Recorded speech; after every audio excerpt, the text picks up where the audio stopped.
Salam.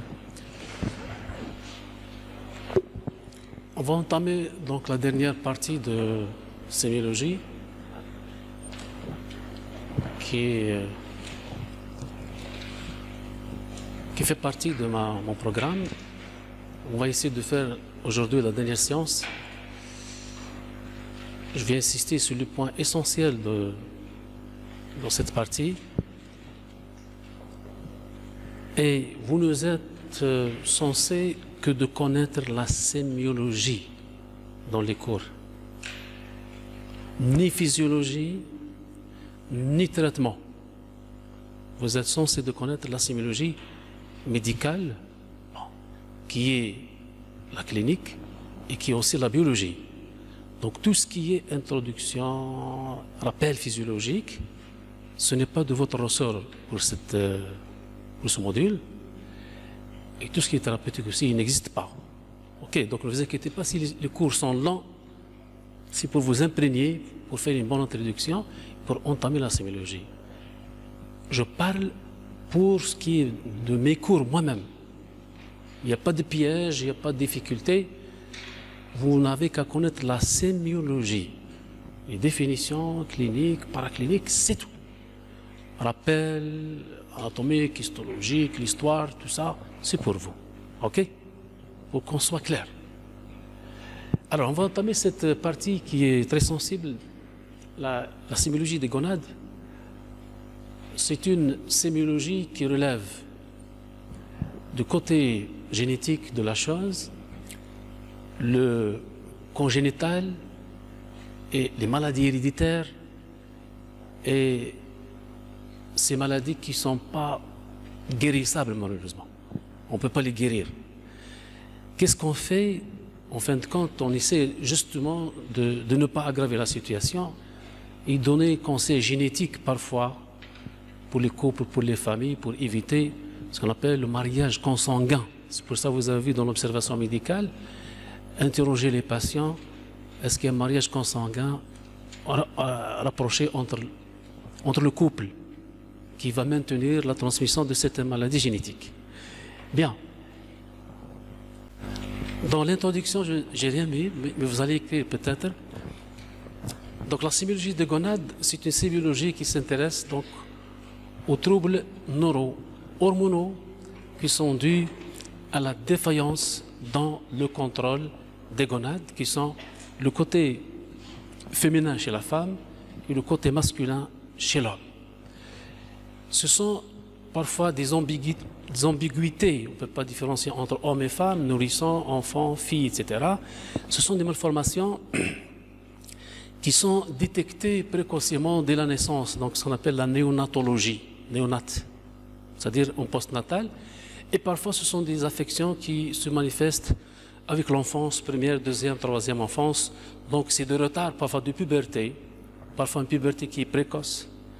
Parfois c'est un retard, si vous voulez, de maturation de certains organes, ou parfois c'est une accélération, c'est le contraire. Il y a même des enfants qui ont l'aspect d'un vieux, c'est-à-dire âgé déjà. C'est des facteurs difficiles à maîtriser entre l'environnement, la génétique, etc. La sémiologie, donc, elle est précoce, elle s'intéresse aux enfants et aux adolescents. Donc, c'est une affaire des enfants et adolescents qui ne poussent pas bien la taille, la forme, même parfois associés à d'autres problèmes, par exemple neurologiques, intellectuels, coefficients intellectuels, etc. Donc, ce sont des anomalies où vous avez une richesse en sémiologie beaucoup plus neurologique, psychologique, même psychiatrique. Et parfois, les organes qui sont là ne sont pas matures, etc. Vous avez la stérilité, la virilité parfois chez la femme. Donc, c'est des anomalies de gonades. Donc, c'est l'axe hypothalamo-hypophysaire et puis gonadique. L'intérêt de la question, c'est que c'est une affaire de la néonatologie. C'est la pédiatrie, la première phase de pédiatrie s'appelle la néonatologie. Et puis, vous avez le néonate, c'est-à-dire 2 ans, le nourrisson. 0 à 2 ans, on appelle ça nourrisson. 2 ans jusqu'à 15, 14 ans, c'est la pédiatrie. C'est ça la phase de pédiatrie. Il y a même peut-être d'autres phases en pédiatrie, précoce, On ne peut pas dire un enfant adulte, mais la deuxième partie de l'enfance. Et l'enfance, entre 2 ans, ou bien entre l'âge de la crèche jusqu'à la scolarisation, c'est la deuxième enfance, peut-être, parce que l'enfant. Bien, ce sont des pathologies donc, qui sont précoces. C'est l'inspection, c'est la maman qui est l'actrice principale, qui va détecter les anomalies de son enfant. Par exemple, l'enfant, la maman ne trouve pas les testicules dans les bourses pour son nouveau-né, elle s'inquiète, elle va chez le médecin. Qu'est-ce que c'est que la bourse? Il n'est pas le siège, il n'y a pas de testicules à l'intérieur, donc elle va le chercher chez le médecin. Pourquoi? Ce qu'on appelle les ectopies. Et ces ectopies, c'est-à-dire migration le testicule n'est pas à l'extérieur, il est à l'intérieur de l'abdomen, il expose au risque d'un cancer de l'organe et un risque de stérilité même. C'est pour ça qu'il est indispensable de l'avoir. C'est pour ça, dans l'accouchement, en passant par la filaire génitale, cette pression, elle fait sortir justement ces organes-là. Regardez donc l'avantage de l'accouchement par voie naturelle et l'accouchement par voie césarienne. Césarienne, c'est-à-dire qu'on n'a pas cette opportunité, cette occasion pour faire sortir les organes. Et surtout la respiration. La vie est annoncée par une inspiration. Le cri, c'est une inspiration. Est-ce qu'il a crié, le nouveau-né, juste à la naissance ou bien avec du retard? Il y a tout un score, vous allez voir dans les cours qui vont suivre, les scores de la naissance. Est-ce que ce nouveau-né est né avec un score 5 sur 5? Il y a le cri, il y a les mouvements, réflexes, etc. Donc ce réflexe va manquer parfois et au fil des mois, la maman va constater à chaque fois qu'elle change pour l'enfant, il y a des anomalies. Donc c'est la maman qui diagnostique l'anomalie.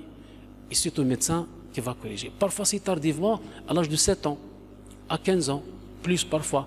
Et l'âge de puberté, l'adolescence, puberté, ça c'est une phase de transition très intéressante. Sur le côté physique, le côté moral et psychologique, la phase de transition entre enfant, adolescent, l'adolescent qui devient adulte, même si nous les médecins sur le plan clinique, la phase de transmission de consignes entre un enfant qui est suivi en pédiatrie puis il revient chez l'adulte, c'est un peu difficile.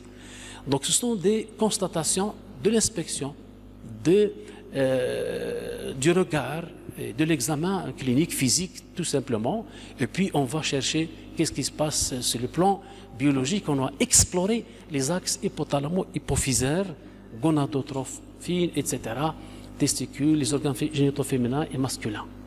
Problématique donc c'est ça, la grande problématique c'est qu'il n'y a pas de traitement, il n'y a pas de réparation parfois. Il n'y a pas de réparation. On essaie d'améliorer les conditions, le mode de vie. Quelqu'un qui est mongolien, il est mongolien. Il n'y a pas de solution. Vous connaissez la maladie de Down, par exemple. Il est né mongolien, il est mongolien. Qu'est-ce qu'on va dire? On va dire pour la prochaine génération, éviter le mariage consanguin. C'est ça. Il y a pas, ce qu'on appelle les conseils génétiques. Conseils génétiques à donner aux familles pour ne pas transmettre certaines maladies. Il y a même des maladies cancéreuses qui sont transmises aussi. C'est ça la problématique. Bien, vous connaissez bien ce schéma, l'hypophyse donc, qui est logé dans la selle turcique, et vous avez l'hypothalamus, c'est ça l'hypothalamus? Voilà, vous avez cette circulation sanguine, le post-hypophyse et l'anti-hypophyse. Je vous rappelle seulement que la vascularisation de l'hypophyse est une vascularisation type porte. Vous connaissez le système porte? Un système porte, par définition, est un système qui commence par des capillaires, qui se termine par des capillaires. Le grand système porte, c'est celui de la digestion. Porte, le foie. Deuxième système porte, c'est celui-là. C'est des capillaires avec des capillaires. Porte. Le troisième, lequel? Un troisième système porte dans le corps, c'est quoi? Il y a 3 systèmes. Le grand système porte, c'est le foie, mésentérique, le foie. Deuxième système porte, c'est celui-là. Le troisième, où est-ce qu'il est? Très bien, c'est le glomérule. Dans le glomérule, c'est capillaire et capillaire. Vous avez système porte. Donc, dans l'organisme, vous avez 3 systèmes porte, juste pour enrichir vos connaissances. Bien, regardez, donc ce contrôle toujours supra l'hypothalamus, et puis vous avez l'hypophyse. Vous savez bien que l'antihypophyse est une glande à part, la poste est une glande autre part.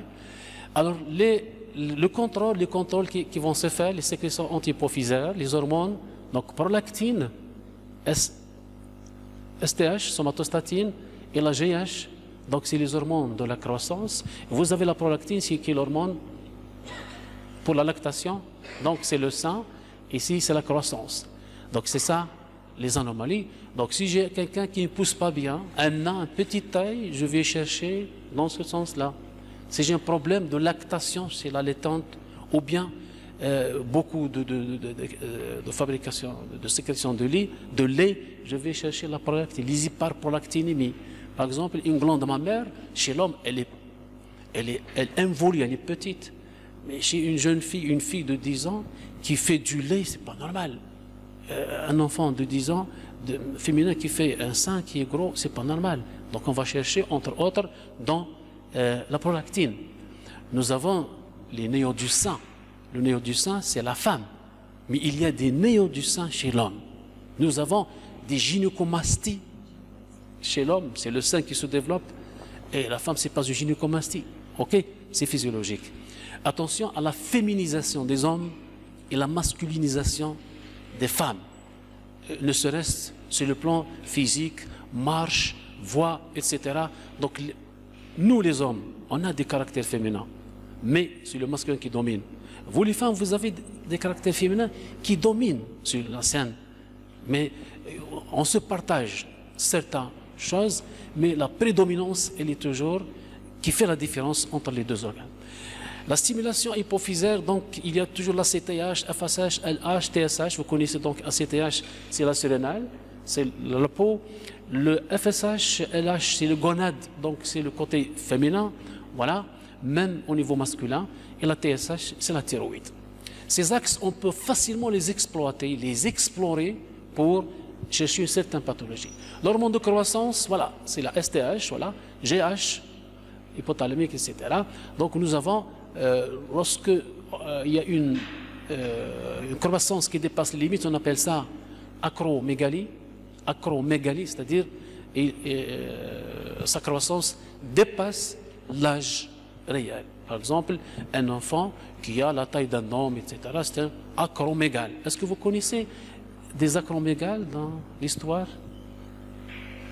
Il y a un acromégale, oui, un acromégale de la wilaya de Batna, vous le connaissez? Attention. Alors, vous n'étiez pas là, peut-être vous étiez petite. Je l'ai ramené même au niveau de la faculté de médecine. C'est pas dans une salle qui était là, elle était détruite pour fabriquer cet amphi. Et j'ai fait le cours en ramenant cet acromégale devant les étudiants, imaginez-vous. Le tarfouche, il s'appelle Mounir. Forar Mounir. Forar Mounir, c'est ça? C'est pas Forar tel Covid. Hein? On le voit toujours à la télévision. C'est un Forar, il est de McMahon. Il est mort, voilà. Vous connaissez McMahon? Tout à oui. Vous voyez, c'est un acromégale qui est rentré dans l'histoire, voilà. Je crois que le premier à son époque au niveau africain, je l'ai ramené dans une salle comme ça, et il a parlé avec les étudiants de médecine dans les années 90. Hein. Vous n'étiez pas encore là, 98, 99. Hein? Vous avez touche. Ok, ouais.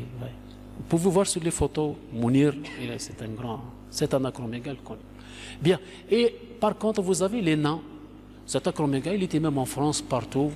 Ils n'ont fait de lui que de l'expérience, de la publicité, c'est tout. Hein. On ne fait rien de... pas l'hypophyse hyper fonctionnelle, il n'y a pas un tissu à remplacer ou bien une transplantation, peut-être dans l'avenir. Okay? Alors, action de la GH, l'hormone de croissance, pour être gros ou petit, on va utiliser les moyens, l'alimentation en glucides, lipides, etc.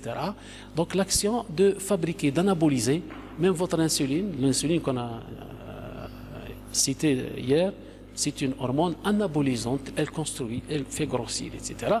Vous avez vu l'histoire de l'embryon qui grossit à cause du glucose de la maman, hyperinsulinémie, donc on va essayer de trouver pourquoi il y a un problème de croissance, donc la GH qui va contrôler. Nous, on fait le plein, on va manger tout ce qu'on veut, mais on va fatiguer peut-être les systèmes de contrôle et de régulation pour avoir un poids à la taille. Une taille au poids, comme vous voulez. C'est le poids qui va suivre la taille, ce n'est pas le contraire. Bien. Action de la GH, donc le métabolisme des protéines, voilà, anabolisant, augmenter donc le stock, voilà. Utilisation tissulaire, musculaire, la croissance osseuse aussi, elle dépend aussi, ostéoclaste, ostéoblaste dépend aussi, non seulement de la PTH et de la calcitonine, mais vous avez la GH, l'hormone de croissance. C'est pour ça qu'on donne l'hormone de croissance chez les enfants qui sont petits pour atteindre un niveau de croissance. Il y a beaucoup de pathologies qui arrêtent, qui bloquent la croissance, donc il faut donner ces hormones. Bien, l'os aussi, voilà, il pousse, donc il y a une croissance, il y a un arrêt de la croissance osseuse vers l'âge de combien? 18, 17 ans à peu près. Donc on a le dernier os, peut-être c'est le fémur qui s'arrête, et puis vous avez la stabilité à vie. C'est pour ça l'âge de transition entre adolescence et l'adulte, c'est l'âge qui va donner le cachet, la fin de votre avenir, comme sur le plan physique, et même psychologique et moral. Okay. C'est pour ça que le bon travail en médecine, en santé, il faut le faire avant 20 ans. Ok, parce qu'après 20 ans, les choses ne sont pas bien réparables. C'est difficile parfois. Ils sont parfois remplaçables. Et remplacés avec une prothèse, c'est pas bien comme la pièce d'origine. C'est pour ça que les meilleurs conseils dans la diététique, ce n'est pas après 30 ans, ce n'est pas 50 ans, ce n'est pas 70 ans, ce n'est pas un malade qui... On nous ramène un malade dans une chaise roulante, il dit qu'on a secours l'attention. Qu'est-ce qu'on fait comme régime? Ce n'est pas le moment du régime, c'est fini.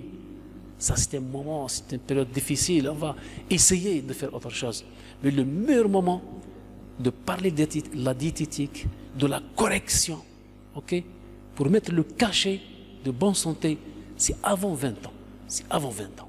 Une fois passé 20 ans, on va essayer de faire une médecine qui boite. C'est pas la bonne vitesse. Régulation de la somatostatine, l'hormone de croissance, oui, voilà. Ça existe même synthétique, voilà. Elle agit sur tous les organes en besoin de croissance. Voici donc, vous connaissez ce schéma, voilà, l'action de l'hormone de croissance. Regardez même sur l'estomac, la régulation gastrique, la vidange, le plein, etc. C'est pour présenter tout ce qui est alimentaire vers les tissus dont ils ont besoin. C'est le système neuro-hormonal qui va agir pour régulariser tout ce système de croissance. Alors, les gonades, ça se passe ici, à notre schéma, l'hypophyse, l'hypothalamus vers le haut, c'est TRH, GH, CRH, LH. Vous avez l'hypophyse, nous avons par exemple prolactine pour le côté féminin, nous avons FSH, LH pour les deux côtés, l'ovaire et les testicules, nous avons la testostérone, spermatogénèse, nous avons les ovaires, les follicules, etc. Donc on va parler aujourd'hui de ce côté jaune. Est-ce que vous le connaissez?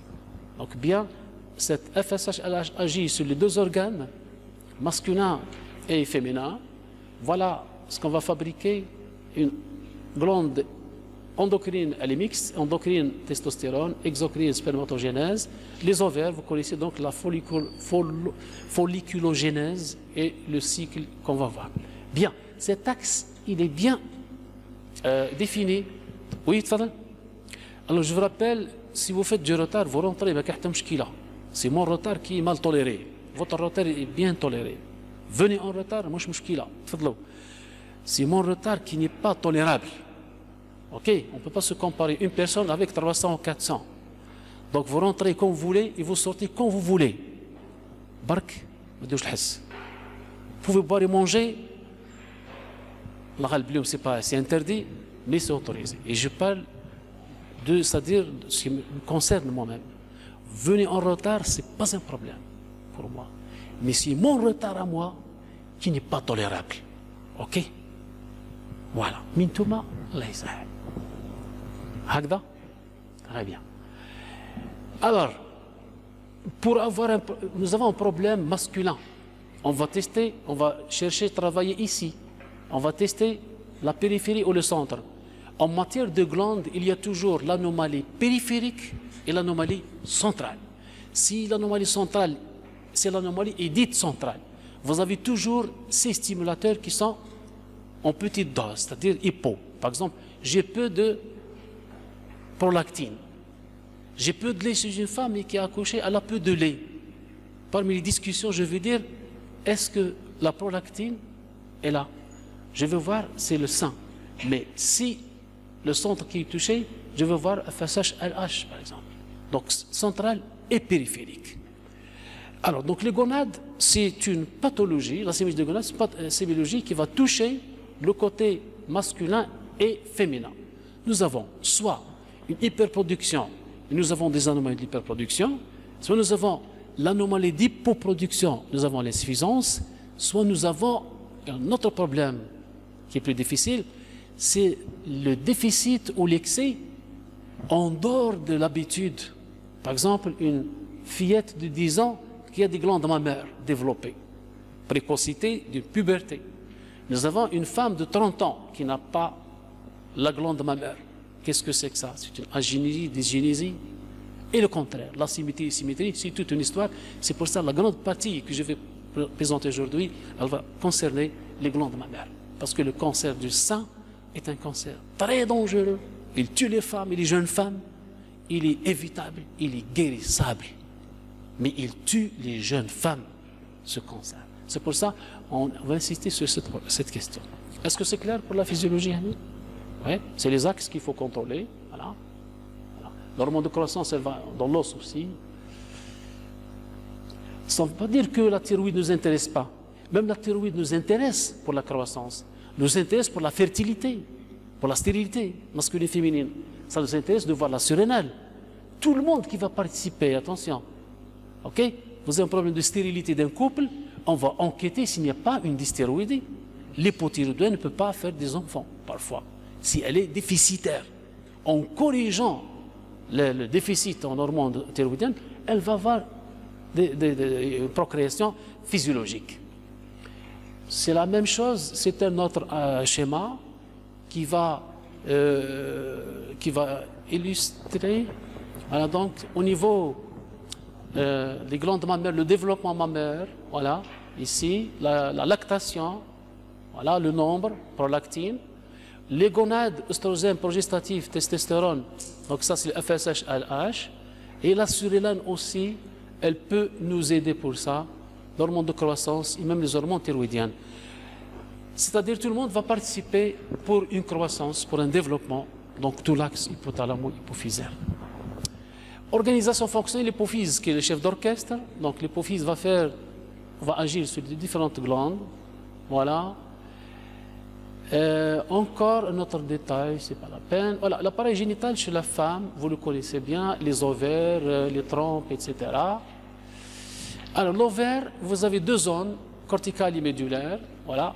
C'est les follicules aux différents stades au niveau de la zone corticale, vous connaissez cette histoire, et la zone médulaire pleine de vaisseaux et de lymphatiques, les ovaires. Voilà. Vous connaissez le nom de follicule. Ah, vous avez le schéma. Ah, donc je passe un peu rapidement. Hein. Allez, je m'arrête là. Il y a quelqu'un qui a piraté le... Ma'alish, c'est pas interdit. Hein? C'est pas interdit de le faire, mais... Bien. Alors, l'ovaire, voilà, c'est comme ça. La belle structure de l'ovaire, il faut la connaître, c'est important. Les femmes ont un nombre de follicules qui est limité apparemment, c'est ça? Et périodiquement, un follicule qui va donner l'ovule, etc. Et zone corticale et médulaire, c'est important. Bien. Développement folliculaire, vous connaissez donc ce développement des follicules. Ovulation, le corps jaune. Vous connaissez cette histoire? Les follicules. Et il y a beaucoup de femmes qui ont des douleurs abdominales, ont trouvé des follicules comme kyste de l'ovaire, kyste, etc. Attention, cette période-là, il faut faire attention, il faut la déclarer chez le médecin pour ne pas se tromper. Follicule qui se prépare, l'ovulation, voilà, et puis le corps jaune, voilà, qui va se désintégrer, qui va sortir donc selon un cycle physiologique. Cycle menstruel, donc vous connaissez cette histoire, sauf peut-être les jeunes hommes qui ne connaissent pas ça. Le cycle menstruel, comment il évolue jusqu'à des cycles périodiques de 25 jours, 26 jours, etc. Vous connaissez le circuit? Non? C'est clair? Vous l'avez fait en physiologie? Très bien. Je ne fais que rappeler, parce qu'on va parler du trouble du cycle menstruel. Où est-ce qu'il y a l'anomalie? Pourquoi il est là? Qu'est-ce que c'est que les anomalies qu'on va voir? Bon, les gens qui ont vécu l'histoire du cycle, vous la connaissez bien, sauf les hommes, c'est vrai. La fonction ovarienne, elle est double. Exocrine, les ovocytes, endocrine, c'est la fécondation, l'implantation de l'œuf, les ovaires. Les gonadotrophines hypophysaires qui vont contrôler l'ovaire, voilà, sous l'axe hypothalamo-hypophysaire, FSH-LH. Donc si j'ai par exemple une anomalie FSH-LH, beaucoup de sécrétions, je peux avoir un ovaire qui est gros, tumoral.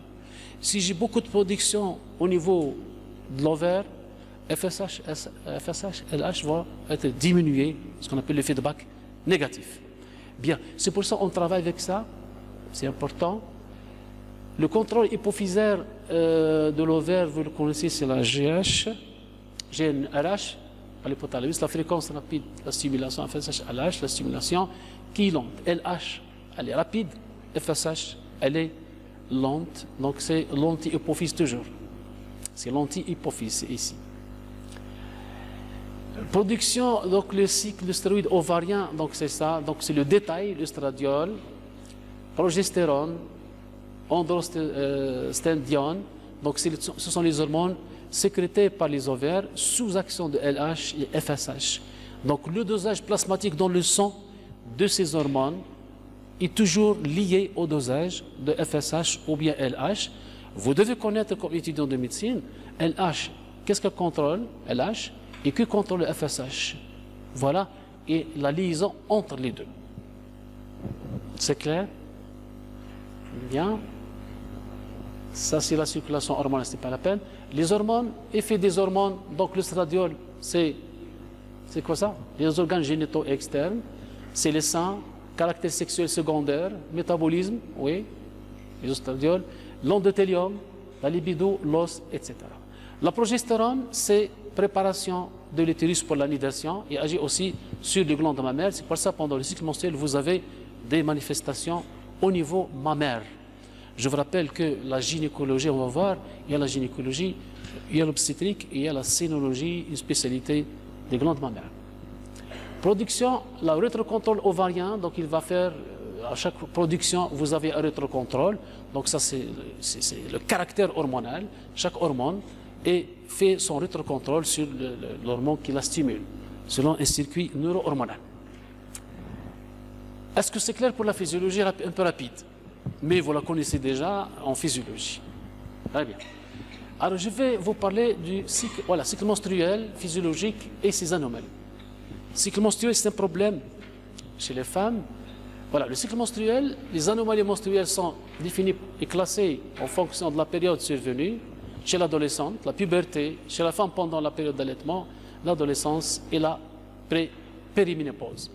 À chaque phase cycle de la vie de la femme, le cycle menstruel est intéressant. Il déclenche peut-être, sa survenue déclenche la puberté et la femme qui est là, son irrégularité pendant la maturation gêne la femme, oui, avoir une grossesse, non grossesse, le cycle n'est pas là, attention.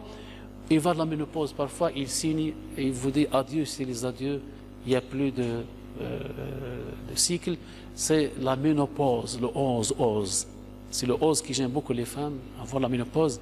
Et ce problème, même parfois, il y a ce qu'on appelle de l'andropause chez l'homme. Hein? Andropause. Il y a discussion dans ce sens, andropause chez l'homme. C'est possible. Bon, chez l'adolescente, oui, c'est le début de la puberté, précoce, tardive, etc. C'est un signe qui dit attention, la précocité, aspect tardif du cycle. Chez la femme adulte, voilà, mineure et secondaire, le cycle irrégulier. Donc on s'intéresse aux grossesses, comment voir les cycles, etc. Parfois provoquer les cycles pour avoir l'ovocyte. Parfois le cycle est retardé, beaucoup d'anomalies. Mais ce qui existe surtout en pratique, c'est que les femmes qui veulent avoir des grossesses rapidement, pour beaucoup de raisons mécaniques, hormonales, biochimiques, chimiques, etc. Il y a beaucoup de médecins qui ont recours aux hormones. Et les hormones inductrices, ou les inducteurs de l'ovulation, malheureusement, il faut le dire franchement, c'est une catastrophe sur le plan médical parce que tout le monde qui prescrit ces hormones, et puis l'ovaire, que fait l'ovaire? Va réagir avec des tumeurs. Des tumeurs. Vous forcez l'ovaire sans faire un bilan parfois, ni FSH ni LH, et les patientes recevaient des hormones injectables pour avoir des grossesses rapidement. Parce que grossesse, après mariage, 1 an, 2 ans, il y a des femmes jeunes qui ont subi ce qu'on appelle le syndrome de la belle-mère. Vous connaissez le syndrome de la belle-mère? Le syndrome de la belle-mère, c'est la belle-mère qui va avoir rapidement une grossesse précocement pour son fils qui est marié il y a 1 an, 2 ans. Elle veut accélérer les choses, elle va chez le médecin, lui prescrire les hormones pour avoir une grossesse rapidement. Ma'alish, ça c'est fait. Et parfois, ce n'est pas une fille, il faut avoir un garçon. Et parfois, c'est un garçon, il faut avoir une fille. C'est ça ce qu'on appelle le syndrome de la belle-mère, qui s'agite, qui s'inquiète, qui est là comme un policeman, qui contrôle les choses, etc. Et qui menace même la jeune mariée qui n'a pas enfanté. Le syndrome de la belle-mère. Vous le notez quelque part, vous en avez besoin. Ok? C'est des belles-mères qui se mêlent de des affaires qui ne sont pas les leurs. Hein? Il faut voir un garçon, ce n'est pas une fille. Voilà, j'ai petit طفلة, j'ai petit طفل, etc. J'ai bien rapidement طفل في عامين, 12 سنين. Elle ne croit pas à ce que fait le médecin. Ou le médecin forcé, il prescrit les hormones. Les hormones qui induisent l'évolution, qui forcent l'ovaire. Cet ovaire parfois répond avec une tumeur, hyperplasie. Voilà. Et parfois c'est des malformations fœtales. Et parfois c'est des gros bébés, des petits bébés, des gemellaires, les malformés, parfois c'est les hormones. Donc méfiez-vous, essayez de laisser la physiologie. Laissez la physiologie faire son effet. 2 ans d'avis conjugal suffit pour avoir de grossesse. On discute la stérilité après 2 ans de vie conjugale. Après 2 ans, on peut discuter ce qu'on appelle la stérilité. Mais nous avons l'impression de les يتزوجوا الصيف هذا الشتاء الجاي يلا les hormones. On veut avoir des enfants. Et puis, c'est les anomalies, les effets secondaires des hormones. Attention, je reviens à ce que j'ai dit hier, la médecine basée sur la preuve. Pourquoi vous m'avez donné les hormones? Donnez-moi la preuve. Vous avez vérifié SH, LH, estradiol, etc. Si les hormones sont diminuées, si nous avons la preuve, oui d'accord, ici on n'a pas la preuve. On n'a pas le copier-coller parce que c'est la voisine, etc. qui a fait ça, qui a fait des enfants, un gros bébé sous hormones, etc. Non. La médecine basée sur la preuve. Il y a une preuve, ok, donnez les médicaments. Contre les médicaments, il n'y a pas de preuve, on ne donne pas. Il faut savoir dire non. Il faut stopper. Il faut être scientifique. Il faut être objectif. Il ne faut pas être traité avec une certaine mentalité sentimentale, etc. C'est l'objectivité. La période périménopausique, le cycle commence à embêter les femmes à un certain âge. Et c'est des conflits, c'est un comportement un peu bizarre, psychologique, etc. C'est comme les signes sympathiques de la grossesse où la femme se dispute avec tout l'entourage, commençant par son mari qui devient le premier ennemi. Même au niveau de la ménopause, c'est la même chose, c'est des histoires qui reviennent côté psychologique et organique. Bien, ce cycle menstruel, vous le connaissez bien, il passe par les phases suivantes jusqu'à préparer l'utérus, plutôt l'endomètre, voilà, pour recevoir l'anidation. S'il n'y a pas d'œuf qui est fécondé, donc il va sortir sous forme d'un cycle menstruel. Et qui fait 25 jours, 20 jours, etc. Il y a le plus court, le plus long, et c'est ça les anomalies du cycle. Voilà. Ici, ce qui se passe sur le plan hormonal, le cycle menstruel, il va comme ça, face à chaleur, c'est le positif. Voilà. Justement, en bas, vous avez le côté mammaire, le sein, comment il évolue pendant les sécrétions hormonales. Donc, vous connaissez cette histoire, déjà en physiologie. Phase folliculaire, donc 2 à 14 jours, la maturation folliculaire, vous avez l'initiation, la croissance, sélection folliculaire, et puis la maturation folliculaire qui va donner l'ovule par la suite. Tout ça est sous l'effet des hormones. L'ovulation, ovulatoire, expulsion de l'ovocyte mature, voilà, il est là. Captation dans la trompe de Fallope, la trompe de Fallope. Vous connaissez la trompe de Fallope? Il y a combien de trompes dans le corps? Combien de trompes? Deux trompes de Fallope? Encore? Non? Il y a une autre paire de trompes, les trompes d'Eustache. C'est tout? C'est tout dans le corps? Comment on appelle l'inflammation de la trompe de Fallope? Non? Vous la connaissez peut-être, salpingite. salpingite. SA, salpingite. Est-ce que l'homme peut faire une salpingite? L'homme. L'homme fait une salpingite? Très bien, voilà. Oui, l'homme fait une salpingite. La femme, lorsqu'elle fait une salpingite, elle va chez le gynécologue ou bien en ORL. Mais l'homme faisant la salpingite, il va seulement chez l'ORL. Donc, lorsqu'on vous dit l'homme fait une salpingite, c'est l'otite moyenne. C'est l'ORL. Okay? Attention, les grossesses, la captation par la trompe, mais parfois c'est ici que va avoir l'anidation, c'est ce qu'on appelle une grossesse extra-utérine. Donc les grossesses risquent d'avoir au niveau de la trompe, au niveau de l'ovaire, au niveau du cul-de-sac de Douglas, à côté de la vessie, au niveau du foie, dans la capsule de glissant, dans le péritoine. Ce qu'on appelle les grossesses extra-utérines. Pourquoi? L'œuf a migré pour des raisons qu'on ne connaît pas parfois. Il n'y a pas de réception. Captation attente tubulaire de la fécondation, donc ça c'est les voies. Phase lutéale 12-16 jours, présence d'un corps jaune, voilà, sécrétion estradiol et progestérone, prolifération, maturation de l'endomètre qui va accueillir cette nidation. Je vous rappelle que cet endomètre qui se prépare, qui va subir la nidation, vous avez la formation des placentas. Placenta, la cellule principale, c'est le trophoblaste. La cellule trophoblastique, c'est une véritable glande. C'est pour ça, l'histoire de la grossesse est une belle histoire. Okay? C'est une glande temporaire. C'est-à-dire, elle vient exceptionnellement avec la grossesse qui va durer pendant 9 mois. Et parfois, on fait l'extraction de l'embryon. On fait la césarienne. Pour quelle raison? Parce qu'on a marre de ce placenta qui excrète, produit beaucoup de substances qui sont nocives pour la femme enceinte et qui présentent ce qu'on appelle la toxémie gravidique. Elle s'intoxique avec quoi? Avec les hormones sécrétées par le placenta. Ok? On ne peut pas enlever le placenta et laisser l'embryon vivre parce qu'il doit vivre avec ça. C'est l'interface entre la maman et lui. On est obligé de faire la césarienne. De toute façon, je vous demande de lire la placentation, la physiologie du placenta. Il faut lire sur ça, c'est très intéressant. La placentation ou la physiologie placentaire, vous trouvez quelque chose d'extraordinaire qui vous explique et vous facilite toutes les anomalies de la grossesse. Ok, c'est important. Corps jaune, etc. Vous avez la phase de menstruelle, voilà, en l'absence de fécondation, lutéolyse, donc la lyse, déclin des hormones, etc., discommation, l'endomètre va se desquamer et vous avez le flux menstruel. Ce flux menstruel veut perdre apparemment 2 mg de fer par cycle. C'est pour ça que vous avez l'anémie fériprive. Toutes les femmes à votre âge ont des anémies fériprives. Elles sont microcytaires, hypochrome et fériprives. Donc, vous avez ce qu'on appelle la carence martiale. Vous avez fait la anémie? Voilà. C'est une anémie par spoliation. Spoliation, c'est-à-dire perte. C'est une perte cyclique. Donc, les femmes n'auront plus l'hémoglobine physiologique. C'est une perte qui est physiologique parce qu'elle doit se faire. Il y a une perte de fer. Et cette perte de fer expose à l'anémie qui s'appelle l'anémie martiale. Donc toutes les femmes à votre âge qui ont un taux d'hémoglobine moins de la normale sont anémiques. La première des choses qu'on va demander, c'est le cycle, est-ce qu'il est normal ou non? Donc c'est une perte de fer. Okay. L'anémie, c'est une définition purement biologique. Attention, l'anémie, ce n'est pas votre faciès.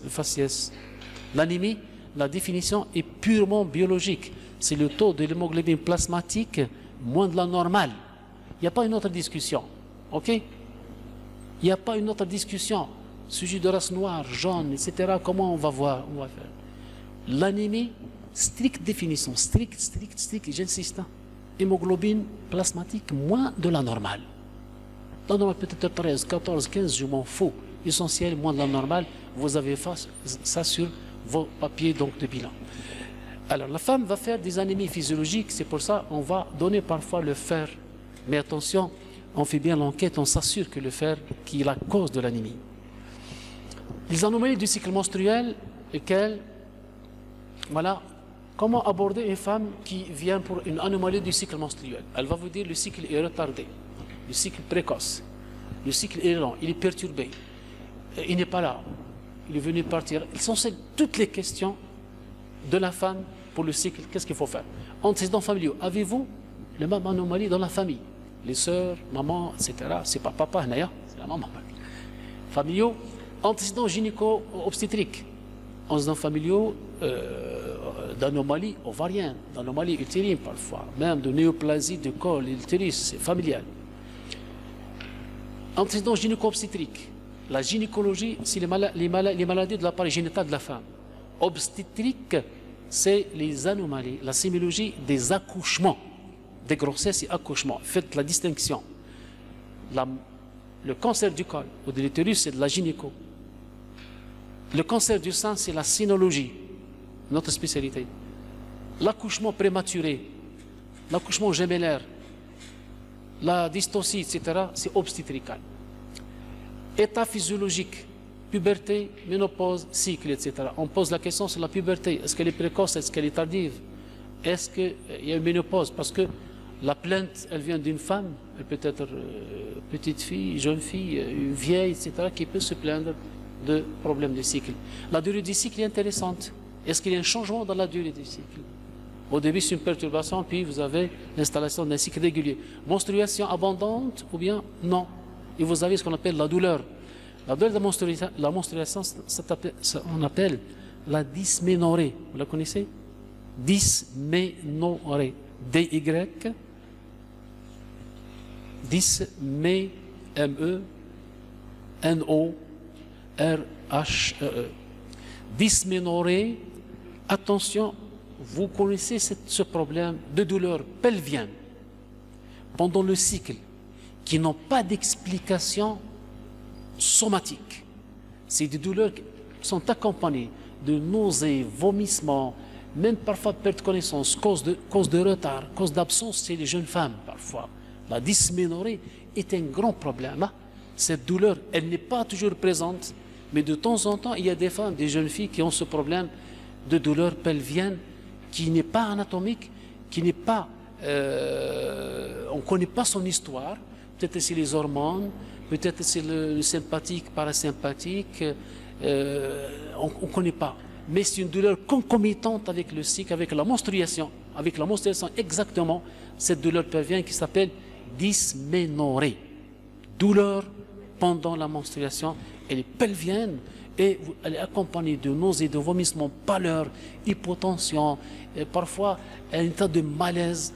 Et ça nécessite des antalgiques et des anxiolytiques parfois, et des jeunes femmes qui se préparent pour ça, qui prennent déjà des médicaments, parce qu'elles surveillent le cycle avec une courbe de température. Vous savez, le pic de température, il coïncide avec l'ovulation.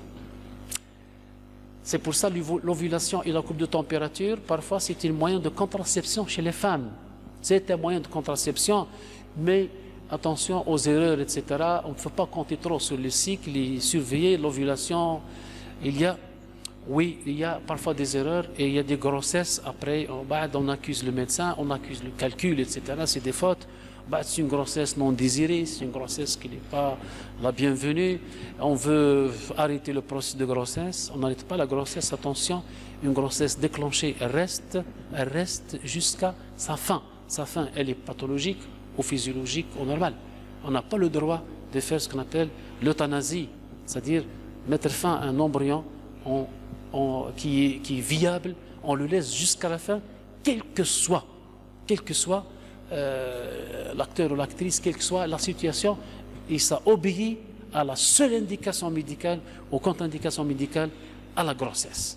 هذه grossesse non désirée, je باش نطيح la grossesse, ça n'existe pas chez nous, ni dans l'éthique médicale, ni dans l'éthique musulmane, etc., ni dans l'éthique humaine. On laisse l'embryon, il va vivre jusqu'à sa fin, obéir aux réglementations en vigueur, c'est-à-dire la grossesse, comment elle se déroule. Mais erreur, etc., ça n'existe pas. Inspection, on va inspecter cette femme qui se plaint des cycles menstruels, on va inspecter l'inspection générale, on va voir, peut-être il y a des anomalies sur la peau, sur les yeux, la pâleur, peut-être on va examiner le côté donc, gynécologique, ce n'est pas les organes génitaux externes, mais surtout au niveau des seins, la poitrine, on va voir la pilosité, on va voir la pigmentation. Regardez par exemple la pilosité, la pilosité qui pousse, par exemple, une femme qui a des moustaches, barbes, etc., ce qu'on appelle le virilisme, hirsutisme. Ok, exagéré chez la femme, c'est pas bien. Attention, parfois c'est l'acné juvénile qui est associé, c'est la pigmentation de la face. Pendant le cycle, il y a parfois des papules, des petites vésicules sous l'effet des hormones. C'est pas de l'acné juvénile, parce que l'acné juvénile persiste en dehors du cycle. Donc tout ce qui survient avec le cycle, attention, on appelle ça cataménial. Je voudrais bien que vous notez ce terme-là, cataménial. Cataménial. Une chose cataméniale, un phénomène cataménial, c'est un phénomène concomitant avec le cycle menstruel, mais il ne fait pas partie du cycle menstruel. Je vous donne un exemple. Pendant le cycle menstruel, dans la phase de menstruation, il y a un saignement, il y a du sang. D'accord. La femme peut présenter un œil rouge pendant le cycle. Oh, hémorragie au niveau de la cornée. Qu'est-ce que c'est que ça? On va voir l'ophtalmo. On donne un traitement, on explore. D'accord. Ça va, c'est bien. La prochaine fois, prochain cycle, même chose, l'œil qui devient rouge. Ici, l'ophtalmologue doit faire attention. Il pose la question. Œil rouge, c'est une hémorragie non extériorisée. La menstruation, c'est un cycle, c'est une hémorragie extériorisée. La liaison entre les deux, ça nous interpelle. Pourquoi saignement génital, œil rouge? Parfois, saignement génital, épistaxis. Tu as fait épistaxis? Épistaxis. Bref, saignement nasal. Cycle menstruel, et vous avez des pétéchies purpura. Vous connaissez pétéchies?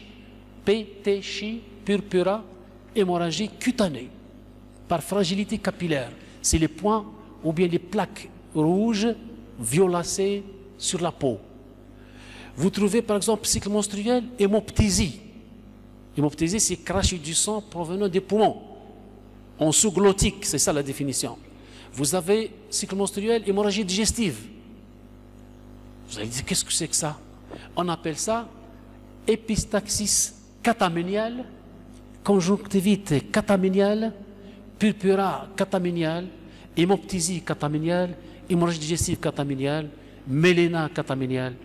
C'est-à-dire que chez cette femme, il y a un tissu de l'endomètre ectopique implanté au niveau de la conjonctive, dans les branches, dans la gencive, dans l'estomac, et qui obéit aux mêmes règles de l'endomètre. Vous avez compris? Donc il va sécréter, qui va saigner. Il va saigner sous l'effet des hormones, LH, il obéit à LH, TSH, LH, FSH, et sur les oestrogènes. On appelle ça cataménial. Attention, c'est un piège. C'est pas un piège, mais ça relève de l'attention du médecin qui pose la question. Alors, toutes les femmes qui saignent, toutes les femmes qui présentent un syndrome hémorragique, on n'a pas fait l'hémato, hein? C'est de hémorragique, je vous rappelle que ce n'est pas toujours extériorisé. Par exemple, épistaxis, extériorisé. Mais la joue qui est rouge, pétichée purpura, c'est une hémorragie. Hémorragie digestive, c'est extériorisé. L'hématurie, c'est-à-dire le sang dans les urines, hématurie. Mais s'il y a un lien avec le cycle, posez directement le diagnostic cataménial. Il s'appelle aussi sur le plan anatomopathologique, pathologie qui s'appelle endométriose. Endo, E-N, métriose. Qu'est-ce que ça veut dire endométriose? Endométriose, voilà. Je vais le R, je suis à côté comme ça. Une belle question. Endométriose, c'est-à-dire un tissu de l'endomètre qui se trouve implanté quelque part. Il est né comme ça et qui va réagir en même temps que le cycle menstruel, la menstruation surtout. Et c'est un grand, même dans le tube digestif, des hémorragies digestives basses pendant le cycle. Et les gens s'inquiètent pourquoi. Liaison très importante. Un tissu ectopique, un tissu implanté quelque part. Voilà. On ne sait pas pourquoi, mais c'est comme ça. Il y a des hypothèses, mais rien n'est sûr. Mais la chose qui est importante, c'est que pendant le cycle, voilà, il y a l'hémorragie. Moi, j'ai une patiente comme ça, que je connais depuis plus de 20 ans, et on a posé le diagnostic tardivement, après 5 ans. Je fais qu'on bien. Reprendre l'interrogatoire est intéressant. Hémorragie, à quel moment? Donc c'est pour ça, cette femme qui consulte pour le trouble du cycle, surtout les jeunes, faut regarder le contexte dans lequel survient. Organes génitaux externes, on peut les regarder, parfois c'est des anomalies. L'examen physique, c'est les seins, aire ganglionnaire. Pendant le cycle, il y a une douleur mammaire. Ce qu'on appelle, la douleur mammaire s'appelle mastodynie. Mastodynie. Les douleurs, les aires ganglionnaires. On va vérifier les aires ganglionnaires, surtout la région axillaire. La région axillaire chez la femme est quelque chose de très intéressant sur le plan examen. C'est pour ça qu'on a dit dans l'examen du thorax, en simulation, etc. On a oublié les glandes mammaires, les côtes, etc. Mais attention, il faut examiner à chaque moment cet organe. Le toucher vaginal, le frottis, etc. Donc ce sont des examens complémentaires. Alors, regardez ce tableau qui est un peu chargé. Les anomalies du cycle menstruel. Bon, chaque titre est un cours. Vous allez le faire en 5e, 6e année. Juste pour vous dire, l'aménorrhée primaire ou secondaire. Qu'est-ce que c'est que l'aménorrhée? L'aménorrhée, c'est l'absence du cycle menstruel. Cette absence peut être primitive ou primaire, ou bien secondaire. Primitive, c'est-à-dire la jeune femme n'a jamais eu son cycle. Voilà, c'est primitif. Secondaire, la femme a l'habitude de faire des cycles, mais une disparition du cycle. La première chose à évoquer, c'est quoi? En secondaire? Très facile le diagnostic. Oui, c'est les hormones. Mais vous n'avez pas des arrière-pensées quelque part, là? Justement, il faut avoir des arrière-pensées. Femme, bien réglée, le cycle va bien. Il s'arrête. Premier diagnostic évoqué, c'est quoi? La grossesse. Oui. Gale-toi. Oui, c'est ça. Premier diagnostic évoqué, même quelle que soit la femme, son âge, sa situation, ne cherchez pas à comprendre, mais mettez dans votre tête grossesse, et puis discutez autre chose. Discutez autre chose. OK? Premier diagnostic évoqué. C'est pour ça, c'est pour la stérilité, par exemple, le premier cours qu'on donne, on dit toute la promo est stérile jusqu'à preuve du contraire. Toute la section est stérile jusqu'à preuve du contraire. Vous allez dire, la wesh. Oui. Sauf les gens qui ont la preuve. Alors, primaire et secondaire. Attention, en gynécologie, il y a beaucoup de pièges. Le médecin doit être vigilant. Il doit être quelqu'un de raisonnable, qui raisonne bien, qui doit éviter les sentiments, qui doit éviter d'être quelqu'un qui est naïf, etc. Attention. Primaire, c'est le type primaire, jamais cycle, jamais d'accouchement, c'est un problème parfois de dysgénésie. Il n'y a pas l'ovaire, il n'y a pas les trompes, il n'y a pas l'utérus. On appelle ça le syndrome de Rokitansky-Kuster, mais il y a des agénésies parfois de tous les ovaires, les trompes et l'utérus. Il n'y a pas chez une femme. C'est un problème.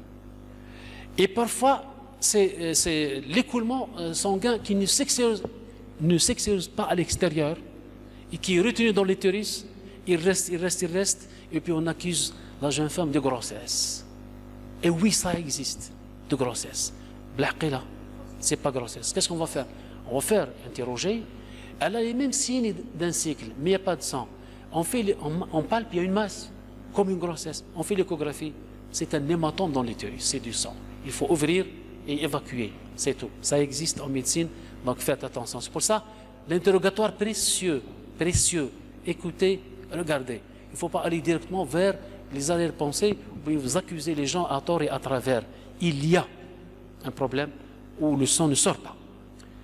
La spanioménorrhée, cycle entre 6 et 8 mois. Voilà. C'est-à-dire, ils sont éloignés, les cycles. La spanioménorrhée, ça existe, oui, c'est une pathologie. Elle gêne beaucoup plus la femme Et parfois, c'est bien fait, plus éloigné. L'oligoménorrhée, règle peu abondante par rapport à quelle femme? Nous n'avons pas une femme modèle 20 ans, ou 30 ans, par rapport à elle-même, comment ses habitudes.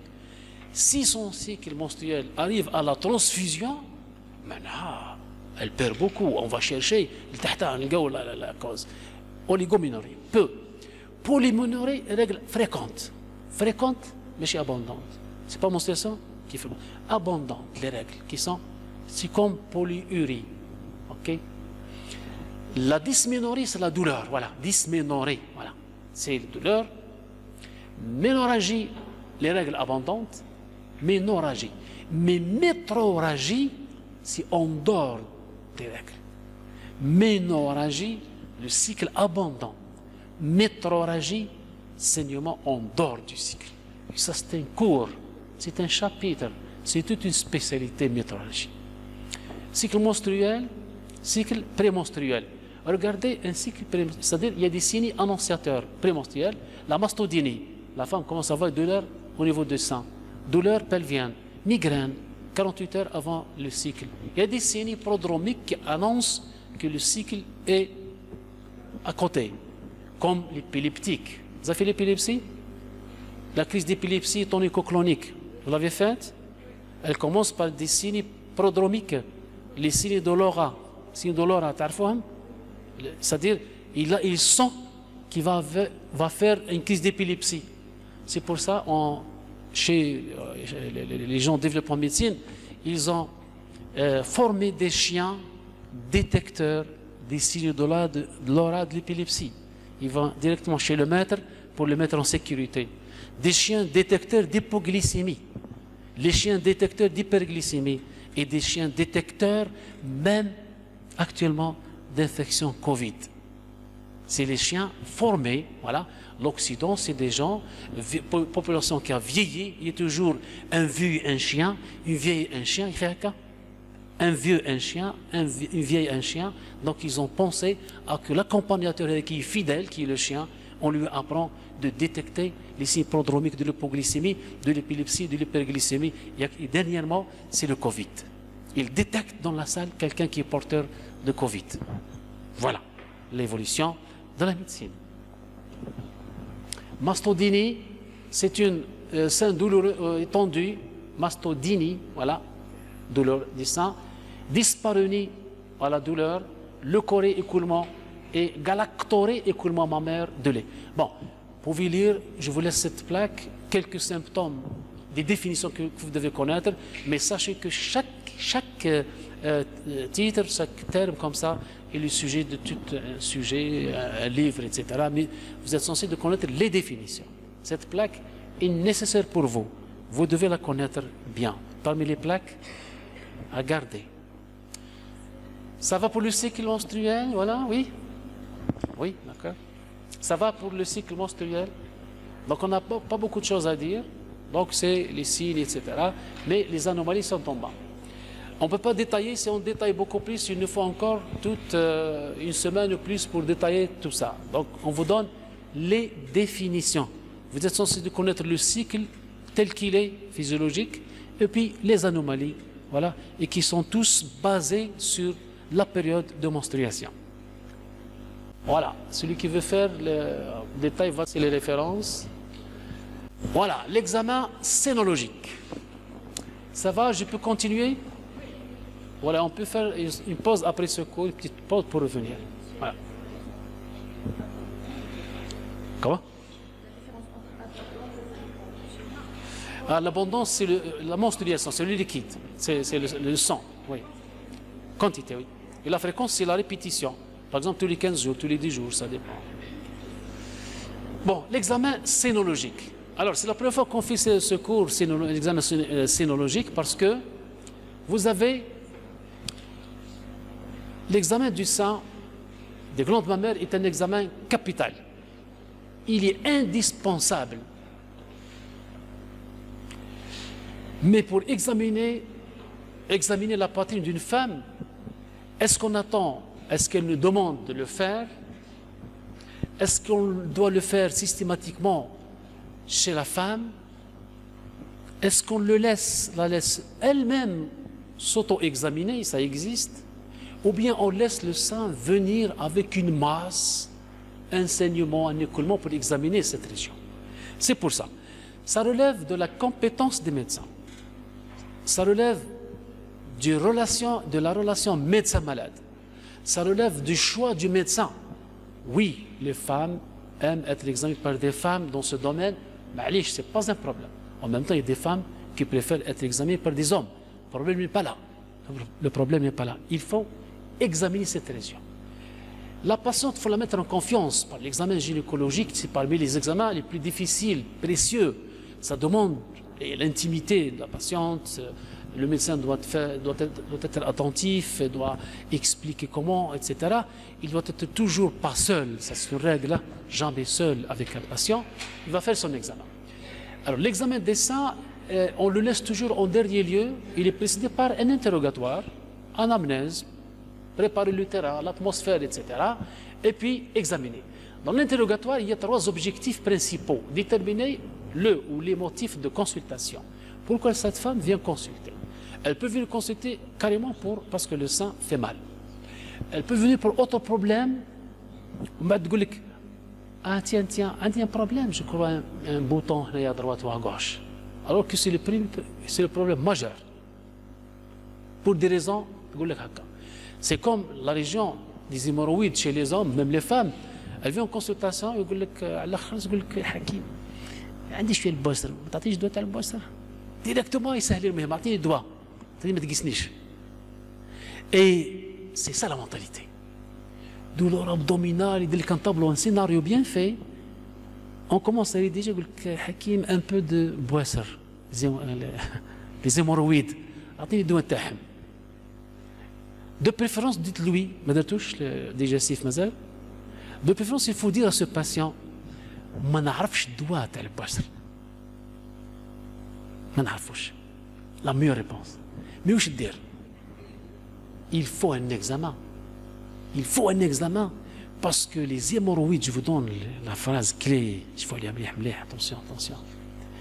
Ici, entre 16 ans et 30 ans, les hémorroïdes, c'est l'arbre qui cache la forêt. C'est un arbre qui cache une forêt. Les hémorroïdes, c'est dilatation veineuse, c'est des varices. Dilatation veineuse, c'est des varices. Mais pourquoi dilatation? Parce qu'il n'y a pas de retour veineux vers le haut. Donc il y a une tumeur rectale, sigmoïdienne, etc. Ne faites jamais l'erreur de traiter les hémorroïdes et vous allez chercher la liste des médicaments des hémorroïdes. Non. Les hémorroïdes répondaient comme ça. C'est l'arbre qui cache la forêt. Voilà. Pensez toujours un problème mécanique, peut-être un cancer. Et le cancer de cette région, il touche les jeunes entre 16 ans et 30 ans. Le cancer colorectal, c'est entre 16 et 30 ans. Ce n'est pas un cancer des sujets âgés. Donc ne faites pas l'erreur. Je ne l'examine pas pour beaucoup de raisons, intimité, etc. Mais je le confie à quelqu'un qui fait l'examen physique. Mais je ne le donne pas. OK? Récidive en fonction de la cause. Récidive si possible, s'il est obèse, s'il est constipé, s'il est pousseur. Il y a ce qu'on appelle les maladies des pousseurs. Je connais les pousseurs. C'est les asthmatiques, c'est les prostatiques, c'est les constipés, c'est les cardiaques, c'est les obèses, c'est les hypothyroïdiens, c'est les sujets angoissés, stressés, c'est les ulcères de l'estomac, c'est les anémiques. C'est toute une équipe de malades qu'on les appelle les pousseurs. Pousser pour faire le geste physiologique, pousser pour faire quelque chose de physiologique qui sort de l'ordinaire. En principe, quelqu'un qui urine, il se soulage. C'est quelqu'un qui urine, il pousse, les pompiers. L'acte physiologique, c'est qu'il y a un prostate qui gêne. Pousseur, c'est pas physiologique. La miction, elle est là, elle est programmable. Okay? Je peux la programmer. Elle est complète, elle est indolore, elle soulage. Et aller uriner et souffrir pendant l'acte physiologique, c'est pas normal. C'est physiopathologique. il faut qu'on cherche l'obstacle quelque part. Okay. Non? Oui, on peut répéter la chirurgie, oui. Donc, des motifs de consultation chez la femme, répertorier les antécédents personnels et familiaux de la patiente et surtout la femme qui se plaint de sa poitrine. Il faut toujours question sur la famille. La néoplasie mammaire, elle est familiale parfois. Elle est familiale. Attention.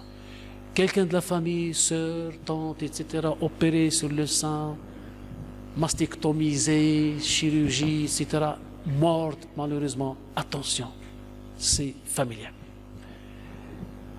Les faire décrire la symptomatologie fonctionnelle de la patiente, décrire bien la symptomatologie, on va voir parce que c'est une sémiologie de l'image.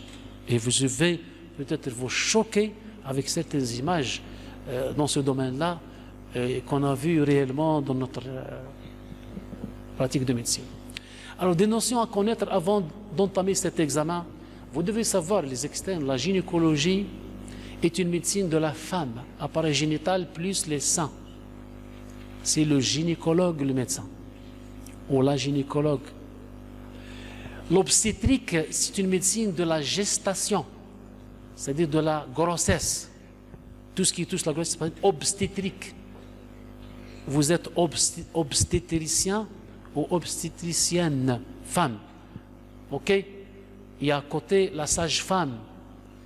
Bekri, il y a eu l'accoucheur et l'accoucheuse. OK? Donc c'est l'obstétrique, c'est la grossesse. La sénologie, médecine des maladies du sein. Le sénologue et la sénologie, c'est une spécialité. Donc il y a beaucoup d'occasions pour vous pour faire des micro-spécialités, ne vous inquiétez pas. On n'a pas en Algérie peut-être des sénologues. Il y a des anciens gynécologues qui sont transformés, qui se sont convertis en sénologues. Voilà, on a marre de l'obstétrique, etc. On change un petit peu. Et c'est l'idéal.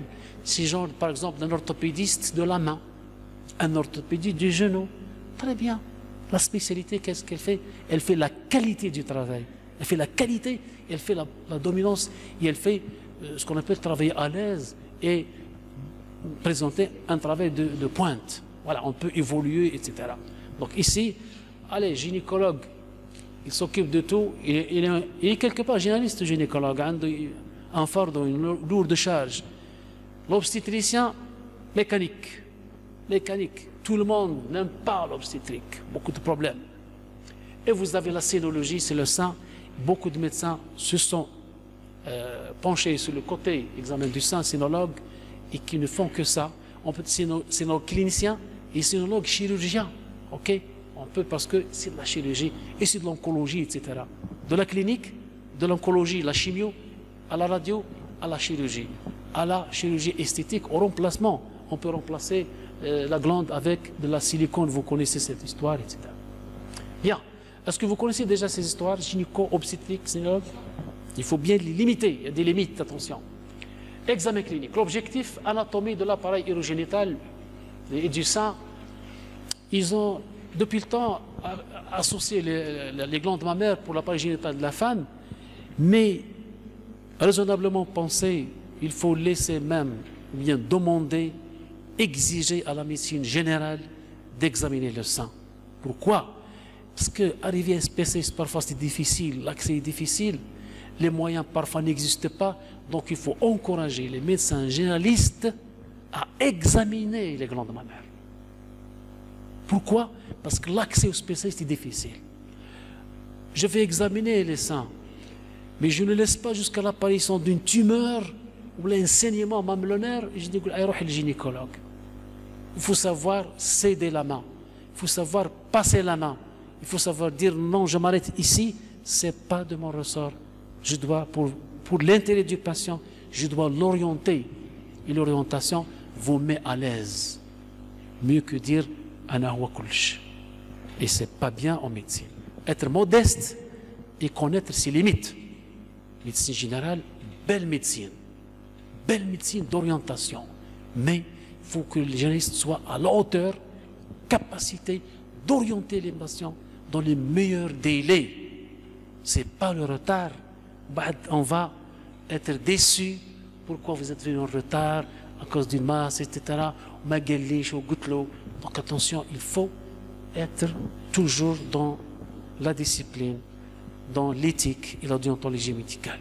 Et la mission de médecin a ses limites. Physiologie du cycle menstruel, oui. Relation avec le cycle et les seins.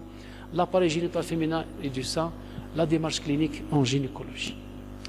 Le sein est composé, c'est une glande, c'est une paire de glandes. Alors, il est très intéressant de revoir l'anatomie du sein. Et vous allez voir, vous allez percevoir pourquoi ces glandes sont visées, ciblées par les cancers, soit primitifs, soit secondaires. C'est à cause de la structure histologique. Oui, vascularisation. Le seul avantage, ce sont des glandes accessibles, visibles, ça attire l'attention, c'est l'esthétique, c'est la beauté chez la femme, tout ce que vous voulez. Il y a le sein le sein va former le cordon ombilical. C'est la suite du cordon ombilical. Lorsqu'on est embryon, on coupe le cordon, le sein va prendre le relais, c'est le cordon ombilical. C'est extraordinaire comme relation, ce nouveau-né qui était dans l'utérus, et puis il va reconnaître le sein. Et comment reconnaître le sein? Ça, on n'a pas de réponse. C'est la continuité du cordon ombilical. Et vous savez bien peut-être que la femme qui n'allait pas, c'est l'une des femmes exposées au cancer du sein. La femme qui allait beaucoup, elle est protégée. Qui allait 2 ans, mieux qu'une année, mieux que 6 mois, etc., elle est protégée. Alors, ce sein, il y a les ligaments de Cooper, la graisse, tissu adipeux et la peau. Voilà, les fibres. La quantité de chacune des composantes varie selon la femme. À l'autre, la taille des seins, elle diffère. Et situé au-dessus du muscle pectoral, on retrouve également les nerfs, vaisseaux sanguins lymphatiques. Les lymphatiques, attention, souligner les lymphatiques, c'est le sein. Et la région axillaire à côté. À côté, c'est le thorax, c'est le cou, c'est le médiastin, donc zone stratégique pour la vascularisation et l'innervation même. Les glandes mammaires formées de parenchyme, de stroma, divisées en 15 à 20 sections appelées les lobes, qui sont eux-mêmes composés en lobules. Lobe et lobule. Vous connaissez la lobulation du sein? Non? Sinon vous avez des schémas. Ceci va rendre peut-être facile, c'est-à-dire pour avoir le mamelon, ce mamelon qui est situé au centre du sein. Le mamelon au centre du sein. Il peut son déplacement à droite, à gauche, vers le haut, vers le bas, attire l'attention vers autre chose, parfois qui est méchant. Ce mamelon, parfois, est absent. Il est ailleurs. Il est ectopique, vous allez voir. Tissu glandulaire, Cooper. Voilà, certaines lésions tumorales, inflammatoires, attention, sont symétriques, asymétriques, le sein est formé de lobules, etc. Cette modulation, cette modularité est plus marquée chez certaines femmes, rendant ainsi l'examen plus compliqué. La nodulation, la lobulation, la nodulation physiologique rend difficile l'examen physique palpatoire, c'est-à-dire des gens qui prennent à la palpation le nodule physiologique comme tumeur, comme masse. C'est bien de pécher par excès que par défaut. En même temps, c'est alarmant, c'est angoissant. Et parfois, c'est le contraire. Oui, c'est un lobule, c'est pas un cancer, je laisse les choses évoluer comme ça. Elle revient avec un cancer du sein. Donc, dans tous les cas, attention. Donc, le sein, il est victime de sa structure. Il est victime de sa structure, même cette image-là. Regardez les seins. Voilà. Donc, c'est ici, lobule, la ciliée, etc. Les 14-15 canaux galactophores et les vaisseaux lymphatiques. Un autre schéma plus explicite, donc c'est ça. Voilà. Vous connaissez donc l'aérole et le mamelon. En médecine de surrénal. Vous avez fait la surrénale? Je vous donne le signe. L'un des signes de la maladie d'Addison, c'est l'hyperpigmentation au niveau de l'aérole qui est exagérée. Exagérée. C'est un signe de l'hyperaction de la CTH, hyperpigmentation. Voilà. Après la face, les joues, les coudes, genoux, vous avez les mamelons, même les organes génitaux externes. Hein. Voilà, vous avez donc cette coupe-là, lymphatique, etc. À retenir, le développement des seins peut être asymétrique. Il y a l'asymétrie entre la droite et la gauche. Le bourgeon mammaire peut d'abord apparaître d'un seul côté, voilà, c'est-à-dire l'apparition, la puberté commence asymétriquement parfois, voilà. On doit prendre en considération, c'est-à-dire, on doit vérifier parfois, lorsqu'on enlève le sein, on laisse le mamelon pour des gens esthétiques, etc. Donc ça, c'est l'autre chose. Alors, le mamelon peut être ectopique. Regardez un mamelon, il est mamelon, il est là. Mais est-ce qu'il produit du lait ou non? On ne sait pas. S'il est proche, on peut avoir une conduite qui va donner du lait. Sinon, vous avez des mamelons qui vont descendre, regardez, ectopiques. Voilà, c'est décrit dans la littérature. La maturation, elle va, regarder dans quelle phase, doucement, doucement. C'est un score ici, comment la glande mammaire se développe. Je vous rappelle encore toujours, ce sein est sous la dépendance de l'hypophyse, donc de la prolactine. Voilà. La prolactine hormone, voilà, nombre de cellules, etc. Elle est activée pendant la grossesse. Voilà, elle sécrète la prolactine pendant la grossesse. Voilà, c'est la lactation, elle obéit à la TRH, donc fabrication du lait. Vous avez donc la fabrication du lait, c'est l'essentiel au niveau du sein. Voilà. À partir de la grossesse, le sein se prépare déjà pour fabriquer le lait, l'hyperprolactinémie. Donc c'est pour ça que vous avez la tentative de se développer pendant le cycle menstruel parce qu'il s'attend à une grossesse. C'est pour ça que c'est une réaction purement physiologique. Et puis, tout le monde va disparaître parce qu'il n'y a pas de grossesse. Donc, c'est une menace peut-être de grossesse. Pourquoi réaliser la palpation, une palpation mammaire? Ne pas oublier d'inspecter et palper les seins pour dépister le cancer. Quel intérêt aux mammographies? Attention, connaissez le test mammographie? Ce cliché simple des glandes mammaires, quel est son intérêt? Détecter les néoplasies, les masses.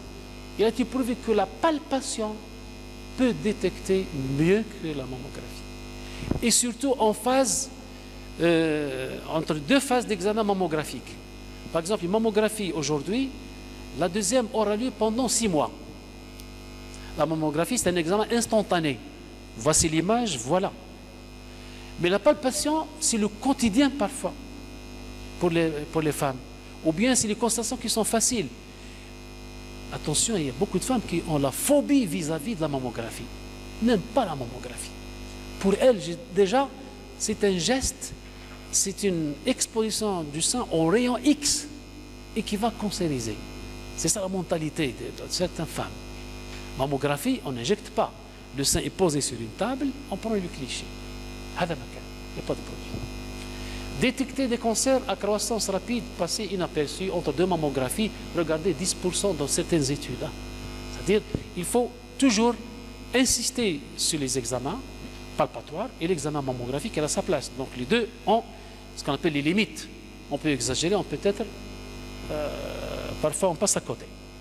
Sa sensibilité de dépistage 5% dépend de la profondeur de la tumeur, dépend de la consistance, etc. L'essentiel, palpation. En mammographie, il y a des limites. Mais qu'est-ce qu'il faut faire? Quand? Quand est-ce que demander l'examen des seins, des glandes mammaires? Et quand est-ce que demander peut-être même la mammographie? En début du cycle, mais jamais pendant le cycle. En début du cycle. Et comparer ça après le cycle. Toujours à la même période. Le rendez-vous au début du cycle. Parce que ici, on commence à avoir des transformations hormonales. Si vous avez une tumeur, vous avez l'exagération de la tumeur juste avec l'imprégnation hormonale. Hyperstimulation, hypersensibilité. Pour les femmes ménopausées, pendant...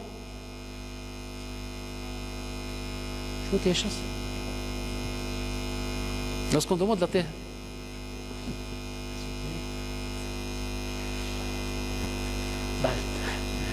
quand la patiente a remarqué une anomalie, je vais trouver le mot, M. Foucha.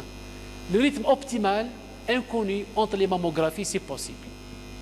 Quand est-ce qu'on examine entre les mammographies, l'idéal début du cycle. L'interrogatoire, le contexte de la découverte, autopalpation. La femme vient, elle se plaint d'anomalie du sein parce qu'elle a découvert.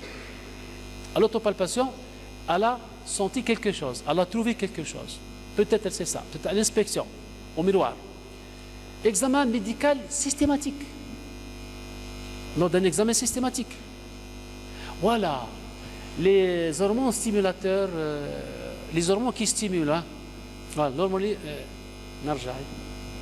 c'est les hormones, voilà, c'est le traitement hormonal stimulateur, substitutionnel, substitutif, voilà, substitutif. Parce qu'on peut donner des hormones chez la femme ménopausée pour calmer le côté clinique. Bien, merci.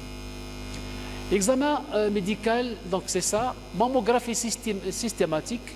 Après 40 ans, on peut la demander chaque année. Après 50 ans, peut-être on exagère. Chaque année, on demande une mammographie. Dans du dernier examen normal, voilà, caractéristiques, les signes inflammatoires, la douleur, les variations avec le cycle. Les variations avec le cycle sont intéressantes et vous avez les signes locaux ou locaux-régionaux. Facteurs associés, du risque associé, les antécédents familiaux. Quand est-ce qu'une femme a un risque d'avoir un cancer du sein? Vous avez des antécédents familiaux. Un cancer du sein pour une jeune femme, voilà, bilatéral, multifocal. D'autres cancers, surtout l'ovaire, c'est un cancer ailleurs. Attention, parfois, c'est l'association de plusieurs cancers. Antécédents de pathologie mammaire, particulier mastose, histologiquement à risque. La mastose, mastose, c'est-à-dire, c'est douleur au niveau du sein, anomalie au niveau du sein. Risque hormonal, c'est les femmes qui reçoivent des hormones. Attention, toute jeune femme, même femme âgée, sous traitement hormonal pour d'autres raisons, attention, on risque de déclencher, dévoiler un cancer. Parce qu'il y a des cancers à caractère hormonal, des cancers sensibles aux hormones, des cancers stimulés par les hormones, des cancers qui donnent des métastases sous l'effet des hormones. Donc, hormonal, les hormones utilisées, on doit toujours réfléchir. Est-ce que c'est bénéfique ou non? Il y a beaucoup de femmes qui sont victimes d'un traitement hormonal à tort. C'est-à-dire que ce n'est pas justifié.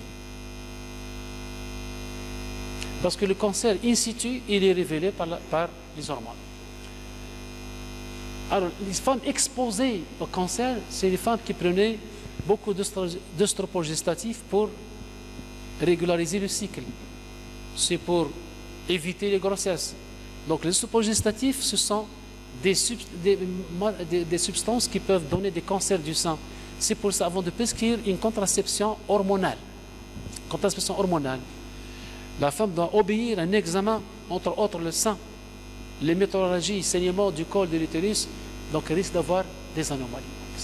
C'est un bilan pré-thérapeutique. C'est un bilan avant le traitement hormonal. Les facteurs de la vie reproductive, première grossesse tardive, etc. La grossesse tardive, c'est un problème. Pourquoi elle fait la grossesse tardive et qu'est-ce qu'elle a fait pour l'avoir? Souvent, c'est une stimulation avec des hormones et c'est un danger pour les seins.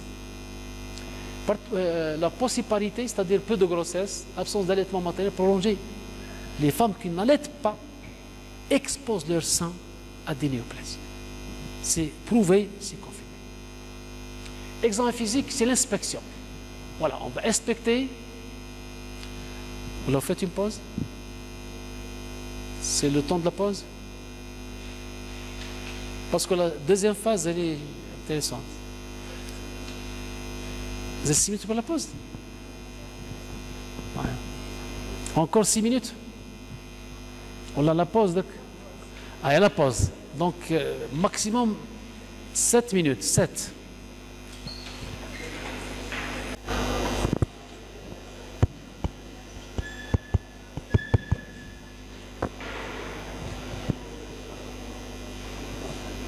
Ben, vous êtes tous là?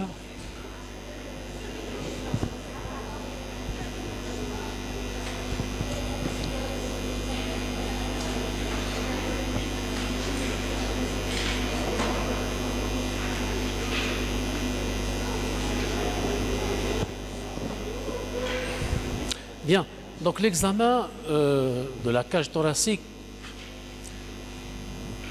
la face antérieure, c'est une inspection qui doit être faite dans... Premièrement, il faut créer des conditions climatiques, conditions d'intimité, et c'est une inspection qui est dite dynamique. Dynamique, c'est-à-dire regarder les glandes mammaires dans les différentes positions.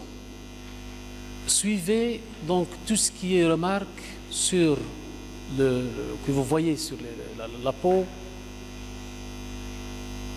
en demandant à la patiente de soulever les bras en avant, en arrière. Il y a toute une technique, bon, c'est écrit déjà.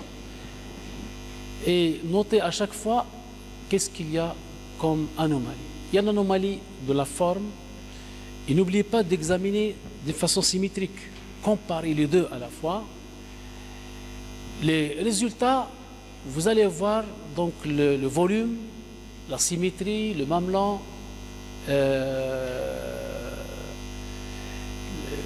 les lésions sur la peau, l'aspect de la peau, la vascularisation, les teguments, etc. Je vais vous montrer tout ça sur les images, c'est mieux. Voilà. Par exemple, ici, vous avez beaucoup de lumière. Une voussure, ici, ça veut dire qu'il y a quelque chose d'anomalie. Ici, c'est clair, vous avez un sein qui est en peau d'orange. Voilà. La même chose ici. Voilà. C'est des anomalies qui sont dites de l'inspection et qui témoignent d'une inflammation. Par exemple, ici, vous avez l'œdème, c'est un œdème. Il y a même le godet parfois. La tuméfaction ici. Ici aussi, c'est une inflammation périaérolaire. Ici, c'est l'aspect d'un sein en peau d'orange. En peau d'orange, attention, c'est très mauvais ce signe-là. Ça veut dire qu'il y a un processus inflammatoire tumoral sous-jacent. La palpation, donc vous avez la palpation, il faut mettre les mains à plat, demander l'autorisation.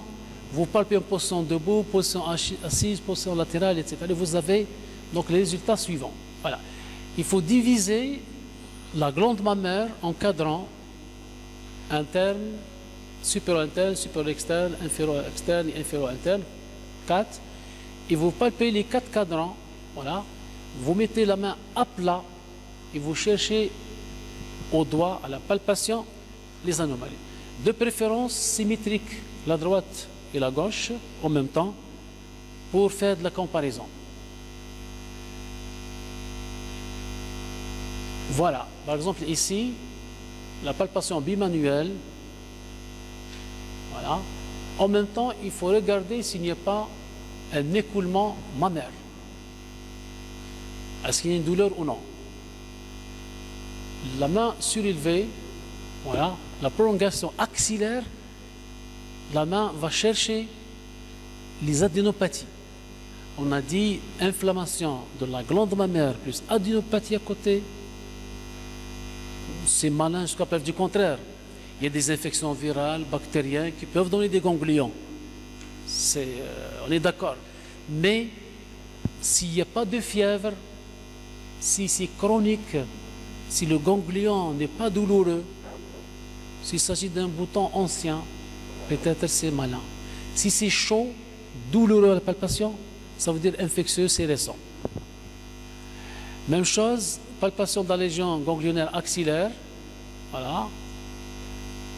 Le membre en adduction et en abduction pour vérifier les mouvements en subcutanés. Le sein a l'avantage d'être au-dessus, sur le pectoral, il n'est pas profond. Donc tout ce qui appartient à l'extérieur, c'est le sein, il n'y a pas de doute. Voilà, un examen intéressant. Il faut examiner la région susclaviculaire. Voilà. Susclaviculaire, et vous avez à trouver les ganglions, les adénopathies, c'est important. Et vous avez ici à gauche un ganglion. Il y a une mauvaise réputation en pneumologie, en gastro, même en cynologie. Il s'appelle le ganglion de Troisier. Bon, vous allez le voir par la suite. Mais ici, on cherche aussi les adénopathies. Regardez comment l'examinateur compare. C'est les mains d'une femme apparemment. Homme ou femme?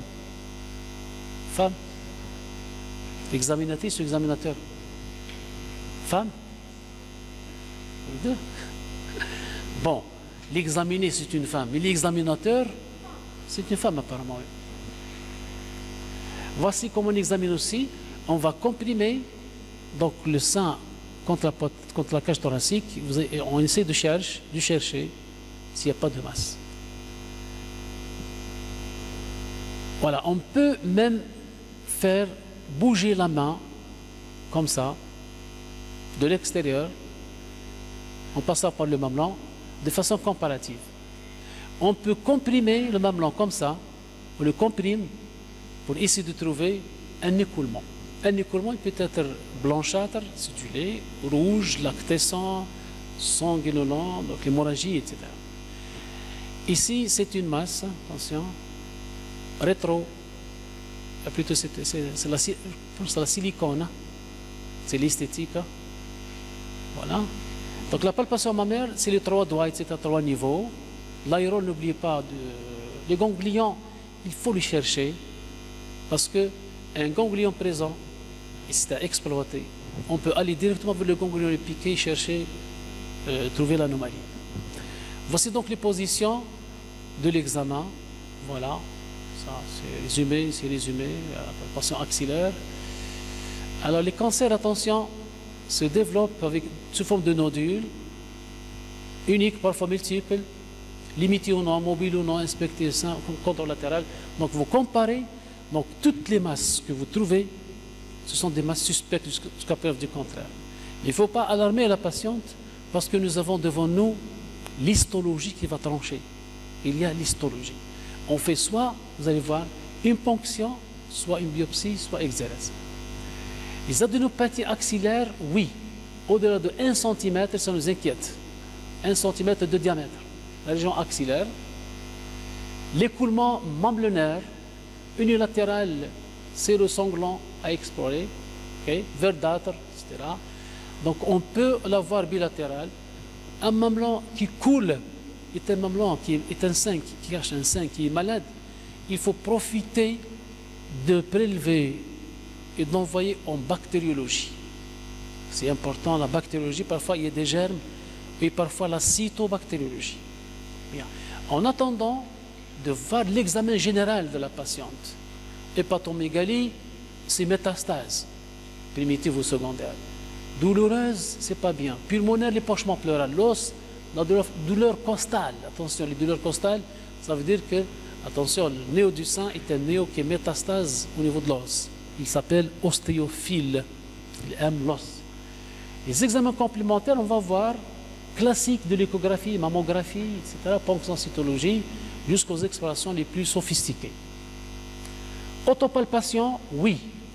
Est-ce qu'on peut confier à la patiente l'autopalpation? L'autopalpation, c'est elle qui va s'examiner. Voilà, elle s'examine une fois par semaine, une fois par mois. En quelque sorte, il y a des gens qui évitent l'autopalpation. Pourquoi? Ça va provoquer un stress chez la patiente et elle va être angoissée, et s'occuper de cette région, cancer, non, tumeur, etc. C'est comme on va se débarrasser de cet examen, on le laisse pour les femmes.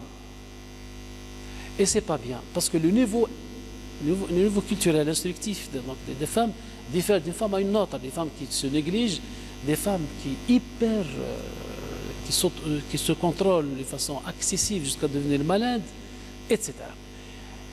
C'est pour ça, oui pour l'autopalpation, mais elle a ses limites. La femme qui découvre déjà un nodule quelque part qui est touché, elle le déclare immédiatement au médecin. Il ne faut pas qu'elle attende beaucoup plus. Sinon, vous avez cette technique, on va mettre une aiguille sur la masse suspecte, on appelle ça une cytoponction. Anesthésie locale, on va retirer et on va l'examiner. C'est comme ça, voilà, on va tirer un liquide et on va l'examiner au laboratoire. Cytologique, si vous voulez, même chimique, bactériologique, mais surtout la cytologie. Cet examen n'est pas fiable à 100% parce qu'on va cibler une région, on peut rater d'autres choses. C'est pour ça qu'on va faire l'exérèse chirurgicale, ouvrir et ramener toute la masse, et parfois c'est un kyste, et l'examiner en anapathe. On vérifie l'esthétique dans ce cas, mais avant tout ça, il y a l'échographie, l'examen ultrasonographique qu'on demande. On peut le demander chez les jeunes femmes, parce que la jeune femme et la femme âgée, la jeune femme, il ne faut pas la traumatiser, aller directement mammographie, ponction, c'est agressif. On est un peu souple, on commence par l'échographie. On peut détecter des kystes, c'est pas grave. S'il y a autre chose, on passe à autre chose. Et puis, on peut faire un scanner, on peut faire une cytoponction mammaire. La cytoponction, c'est lorsque nous avons vraiment besoin de ça, parce que ça persiste, c'est dur, c'est douloureux, et c'est persistant depuis longtemps, on commence à avoir des anomalies de forme, d'asymétrie, donc il faut faire la cytoponction. Pourquoi? Parce que l'anapathe, c'est la clé diagnostique en matière de pathologie mammaire. Quelle que soit la sémiologie, quelles que soient les limites de l'interrogatoire, de l'examen physique, de l'échographie, de la mammographie, du scanner, c'est l'histologie qui va trancher. Soyez rigide dans cette définition. C'est l'histologie. Et quelle histologie? Parfois, il faut répéter l'histologie 2-3 fois. Il faut examiner plus de pièces. Il faut qu'il y ait un examinateur anapathe. Par exemple, un à Batna, deuxième Constantine, troisième à Alger. Envoyé à l'extérieur par Internet, etc. On peut s'échanger. C'est parfois le problème de lecture d'anapathe. Il y a des femmes qui ont subi une mastectomie du sein. On a fait l'anapathe, examen normal. Ça existe. Des femmes qui ont eu des histoires de mammaire, dites bénignes peut-être, on a enlevé, on a trouvé un cancer. Dans tous les cas, c'est l'histologie qui tranche, donc on doit faire attention. Même répéter l'examen, il faut le répéter. Dans certaines mentalités, aux États-Unis, des femmes affamées cancer du sein, à partir de 20 ans, ils font des mastectomies, ils mettent à l'intérieur de la silicone pour éviter le cancer du sein qui est mortel. C'est une mentalité, elles font comme ça. À 25 ans, il y a eu des parce que c'est des familles à cancer du sein. Bien, ce cancer du sein, il fait le sein est un cancer du sein parce qu'il y a des fibromes. Regardez des fibromes. Il y a des fibromes, des kystes à l'intérieur, des ectasies, dilatations, des papillomes. Il y a beaucoup de hommes, pour vous c'est bénin. Ça existe beaucoup fréquemment au niveau de la glande mammaire. C'est pour ça qu'il ne faut pas accuser toute masse comme cancer. Malheureusement, vous avez le contraire parfois, c'est des cancers lobulaires, cancers canalaires, cancers, etc. Ça, c'est le langage des anapathes. C'est l'histologie, c'est l'exérèse de la masse. Bien, c'est l'anapathe qui va vous dire vous avez telle ou telle pathologie. C'est rapidement métastasé parce que c'est richement vascularisé et richement lymphatisé. Lymphophile et ostiophile, le cancer du sein. Un cancer risque de cacher un kyste, risque de cacher un nodule, risque de cacher un lipome, si vous voulez. Mais il ne se transforme pas. C'est pour ça, c'est là.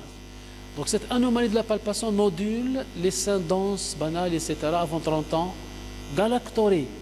Galactorée, c'est écoulement mammaire. Okay. Les facteurs de risque de cancer du sein, quelles sont les femmes qui risquent le cancer du sein? Regardez ici, voilà. Est-ce que toutes les femmes qui sont stressées vont faire le cancer du sein? Non. Toutes les femmes, je ne sais pas, qui ont une douleur bénigne au niveau du sein, fumeuses, tout ça, c'est des constatations épidémiologiques. Il n'y a eu jamais de relation de cause à effet. C'est un groupe d'études, ok, qui ont trouvé dans les observations, chaque observation un signe, ils ont donné ce tableau. Ils vous disent attention, les femmes sans enfants qui n'ont pas accouché, c'est le cancer du sein. Oui, c'est possible. La ménopause tardive, c'est possible. Mais on n'a pas la certitude. Pourquoi il n'y a pas de certitude? Parce que tous les cancers sont dits multifactoriels. Il n'y a pas un cancer, une seule cause. Ça n'existe pas. Ça n'existe pas. C'est des facteurs qui se conjuguent entre eux pour donner le cancer du sein. Mais, par exemple, la question d'allaitement. Il est préférable que la femme allaite maximum de temps possible pour éviter le cancer du sein. Il est préférable. Il est préférable d'avoir des enfants précocement, éviter le mariage tardif par exemple. Il est préférable d'avoir un cycle menstruel un peu dans les limites, il n'est pas précoce, le précoce expose au cancer du sein. La femme stressée, la femme qui travaille, etc. Les naissances après ce qu'on appelle la plupart âgée, qui accouche après 30 ans, risque de cancer du sein. C'est des constatations, donc ce n'est pas la peine de se casser la tête pour dire ça me provoque le cancer du sein. C'est des constatations épidémiologiques. Ça, c'est pas pour vous, hein. Seulement pour vous dire, faites attention. La contraception, voilà, non prouvée. Non prouvée, de garder des choses qui sont des constatations épidémiologiques, de l'observation. C'est pour ça, pour ne pas tomber dans le piège de la pilule, etc., des hormones, passer au chapitre médecine basée sur la preuve. J'ai une preuve d'accord et pas tout à l'heure, je n'en parle. Facteur de risque du cancer du sein, donc c'est la même chose. Voilà. Regardez hypoplasie mammaire bilatérale. Hypoplasie, c'est une malformation, c'est pas un cancer. Donc je regardais la gauche et la droite. La gauche c'est anomalie, ici c'est la droite. Adénopathie axillaire, là. Mamelon ectopique axillaire, voilà, un mamelon ici, un autre ici. Mélanome, c'est des tumeurs bénignes, homme, hyper kératinisées, c'est noir. Mastectomie bilatérale, voilà. Enlever le sein, on appelle ça mastectomie. Tumeur, voilà. Tumeur. Mammographie, voici comment on fait la mammographie. C'est pour ça qu'elle est indiquée chez les femmes de certain âge, c'est pas pour les jeunes filles. Il faut voir la glande ici sur l'appareil. Mammographie, voici les résultats. Voici par exemple un nodule ici, voilà. Mammographie normale, on ne la connaît pas, peut-être c'est des images comme ça. Bien, est-ce que c'est clair pour l'examen du sein?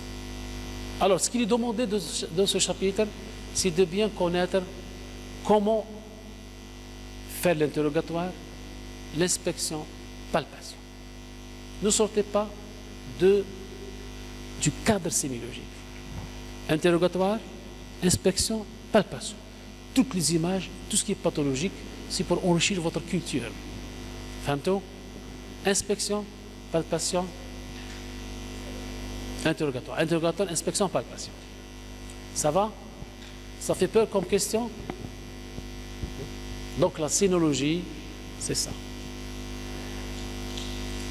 Alors, quel est le titre?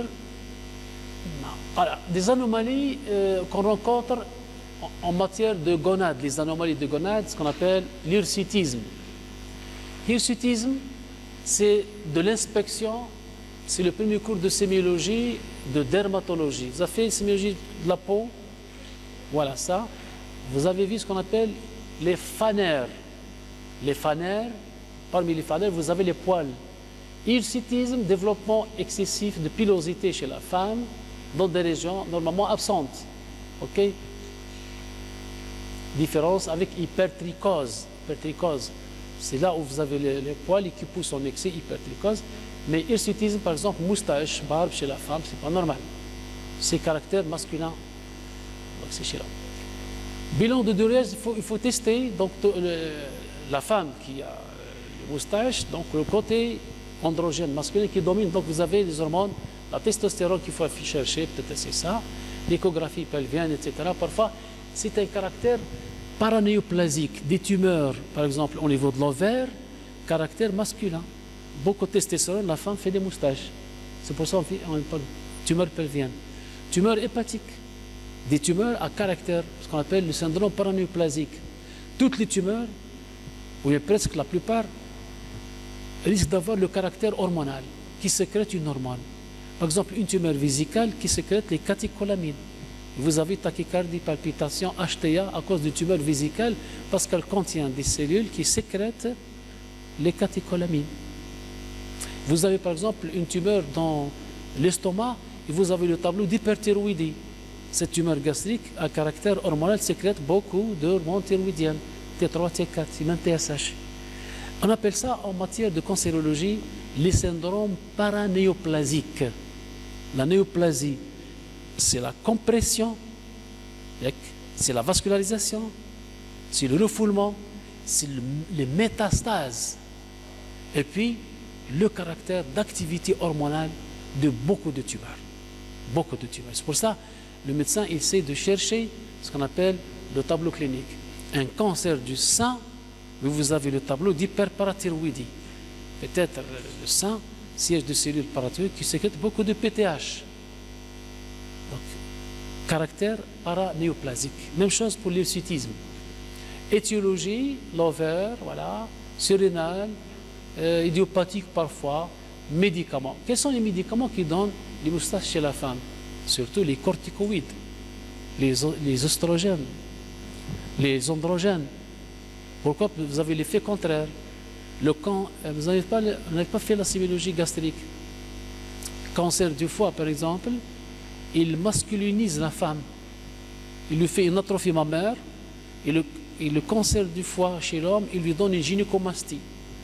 C'est le caractère féminin de sécrétion. C'est les tumeurs qui sécrètent des hormones. Score de pilosité, ça c'est donné pour l'hirsutisme, la pathologie. Ce n'est pas pour vous, mais vous êtes censé de connaître cette plaque. Attention, c'est quoi hirsutisme? C'est pour vous. Ça c'est pas pour vous, c'est pour la 5e année ou 6e année. Infertilité féminine, couple infertile, on remplace la stérilité par l'infertilité, c'est mieux. Ok? Absence de grossesse pendant 1 an. Parfois c'est 2 ans pour dire que c'est stérile. Voilà. Il faut faire tout un bilan de dérouage entre hommes et femmes. Qui c'est le stérile? Est-ce que l'homme, est-ce que c'est la femme? Mais féminine, c'est l'hormonal qu'il faut chercher. L'étiologie, c'est l'anovulation, obstacle mécanique, endométriose. C'est-à-dire, endométriose est un tissu qui n'est pas recevable, qui ne reçoit pas les hormones, et qui est incapable de faire la nidation.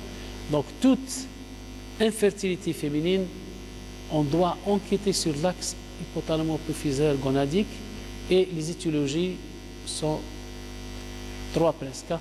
Mécanique, pourquoi l'ovule ne descend pas ovaire, trompe jusqu'à l'utérus? Parmi les étiologies connues en Algérie, c'est la tuberculose. On ne cesse pas de vous donner des exemples pour la tuberculose parce qu'on est dans un pays endémique pour la tuberculose. Vous le connaissez. Les pays du Maghreb, il y a de la tuberculose. C'est pour ça qu'on est vacciné au BCG dès la naissance. Le bacille de Koch, la tuberculose, existe parmi nous. Elle est latente. Parfois, elle ne se manifeste pas.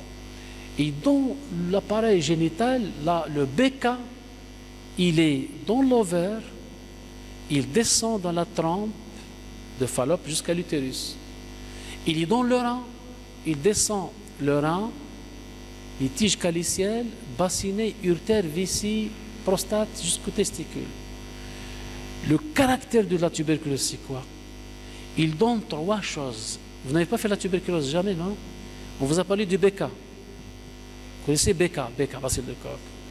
Vous connaissez la nécrose caseilleuse, le granulome. C'est ça. Alors, la tuberculose dans les voies canalaires, elle donne 3 dégâts. 1, calcification. 2, sténose. Sténose, c'est-à-dire rétrécissement.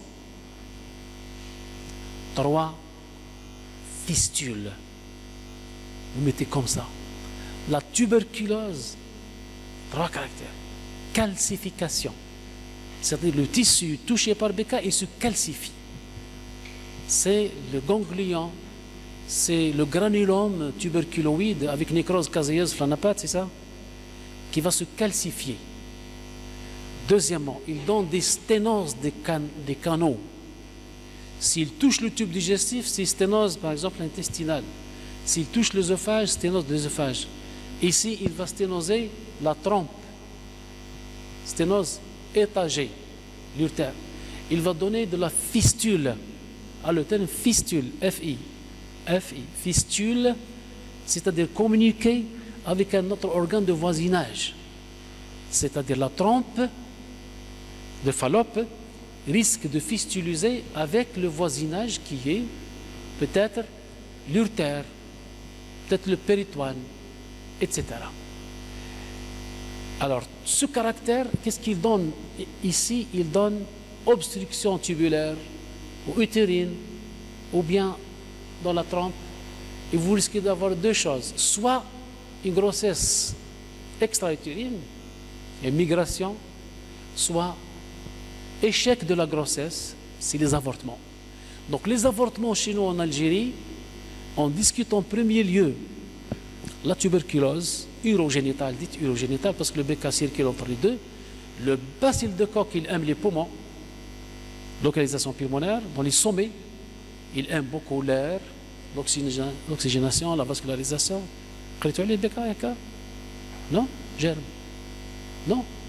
مازال؟ بكتيريو؟ مازال؟ عم جاي؟ mais là j'ai donné des renseignements, je suis à l'avance.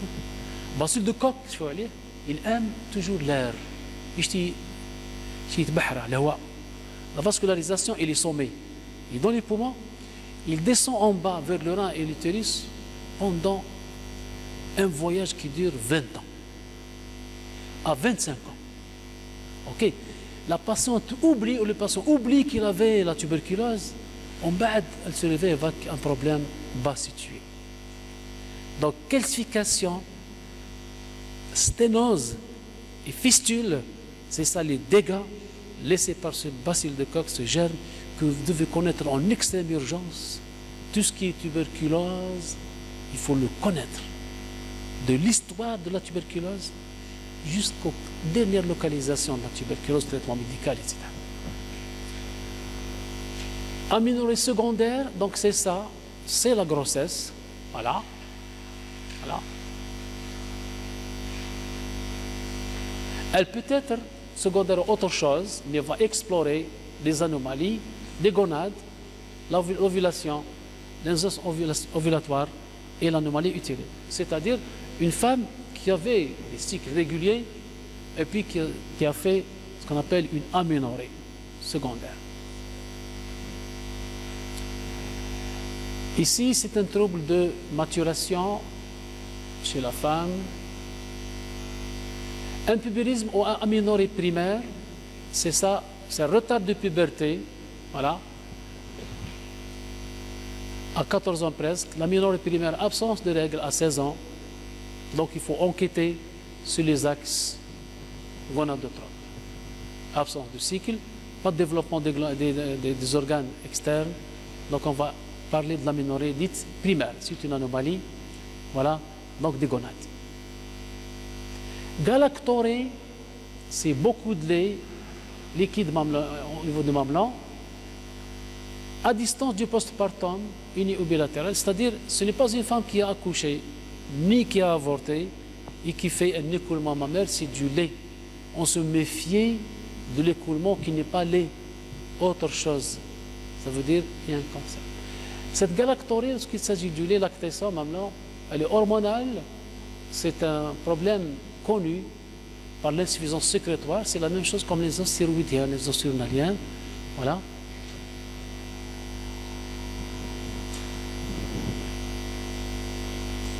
Bien, ça c'est le résumé pour les gonades, on ne peut pas faire plus que ça, parce que c'est des cours que vous allez faire en pédiatrie, en gynécologie, ne retenez que les définitions, je répète, hein? Non, que les définitions, voilà. C'est quoi aménorrhée primaire? C'est quoi infertilité? C'est quoi aménorrhée secondaire? Et c'est quoi galactorrhée? Vous êtes déjà orienté? Bien. Chez l'homme, qu'est-ce qui se passe pour les gonades chez l'homme? Voilà, c'est des anomalies parfois au niveau de l'embryon. La première étape de formation, l'orientation vers l'embryogénèse, vous avez des anomalies dès la naissance, développement des organes génitaux internes et les organes génitaux externes. Voilà. voici ce qui se passe chez l'homme, la migration testiculaire. Il faut que le testicule soit à l'extérieur dès la naissance. Sa présence en intra expose au cancer et à la stérilité, à la fertilité. Chez la femme, c'est la même chose, parfois une agénésie des organes. La stimulation ACTH, FSH, LH, TSH, vous la connaissez déjà. Voilà par exemple le testicule qui va migrer. Voilà, A, B, C, D. Son absence expose donc ce qu'on appelle ça ectopie testiculaire cryptorchidie. Parfois, c'est une anomalie, c'est-à-dire d'emblée, il a un seul testicule. Bon, il peut vivre normalement, mais la présence des deux est obligatoire. Non? Voilà. Je ne peux pas aller au-delà de ça parce que j'ai vérifié bien, ce sont des cours que vous allez faire en pédiatrie, surtout pour les malformations avant la puberté, c'est les enfants. C'est des définitions, des termes à connaître, c'est tout. Les autres, vous allez les avoir en détail en gynécologie. Et le plus intéressant pour vous, c'est les cours qui vont suivre, c'est la grossesse, son diagnostic, son suivi, c'est les anomalies parfois de l'accouchement. C'est ça le plus intéressant pour vous pour le moment. Hein? Comment? Est-ce c'est l'emploi du temps. Hein? Donc on l'a respecté, je pense.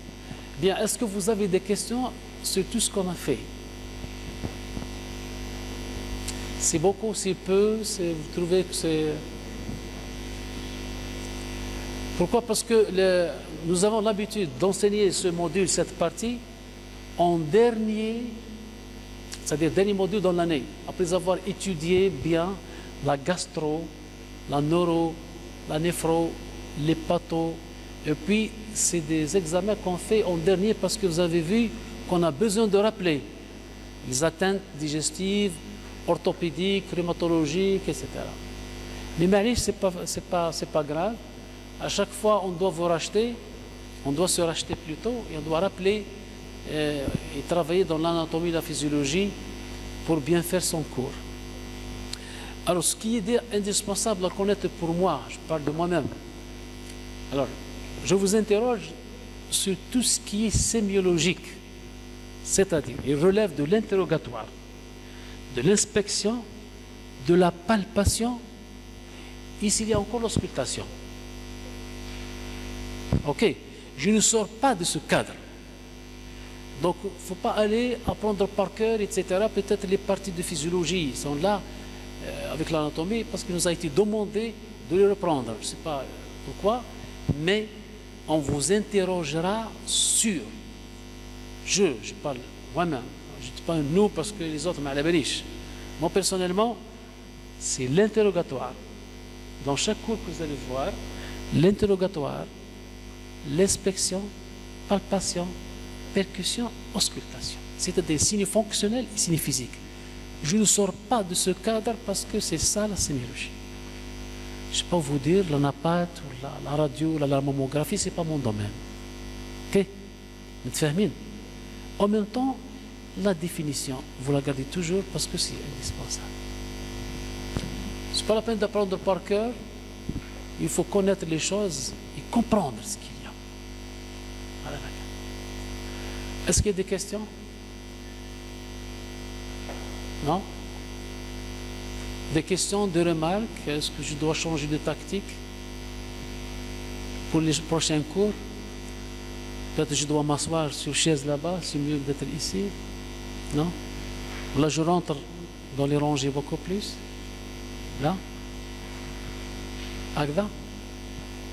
Voilà, vous allez voir d'autres enseignants comme moi qui vont venir ici à partir de demain. Et vous allez continuer, je crois le programme, il continue, Mazel, c'est ça? Mazel? Voilà. Hein? Moi, j'ai pas l'intention de, j'ai l'intention de ne pas revenir, ما عنديش encore, كانش. أنا خلاص ما عنديش. خلصت أنا. ها. كيش ما يعطوا لي بلاصة ولا حاجة لنطر موديل يعطوني كور نجي. قريكم. لا قبلتوا ولا ما قبلتوش ما نجيش. نرجع خلاص نقدر نرجع معنا. فوالا. هكذا ملا Il n'y a pas de questions? Alors, j'espère qu'on a passé de bons moments ensemble.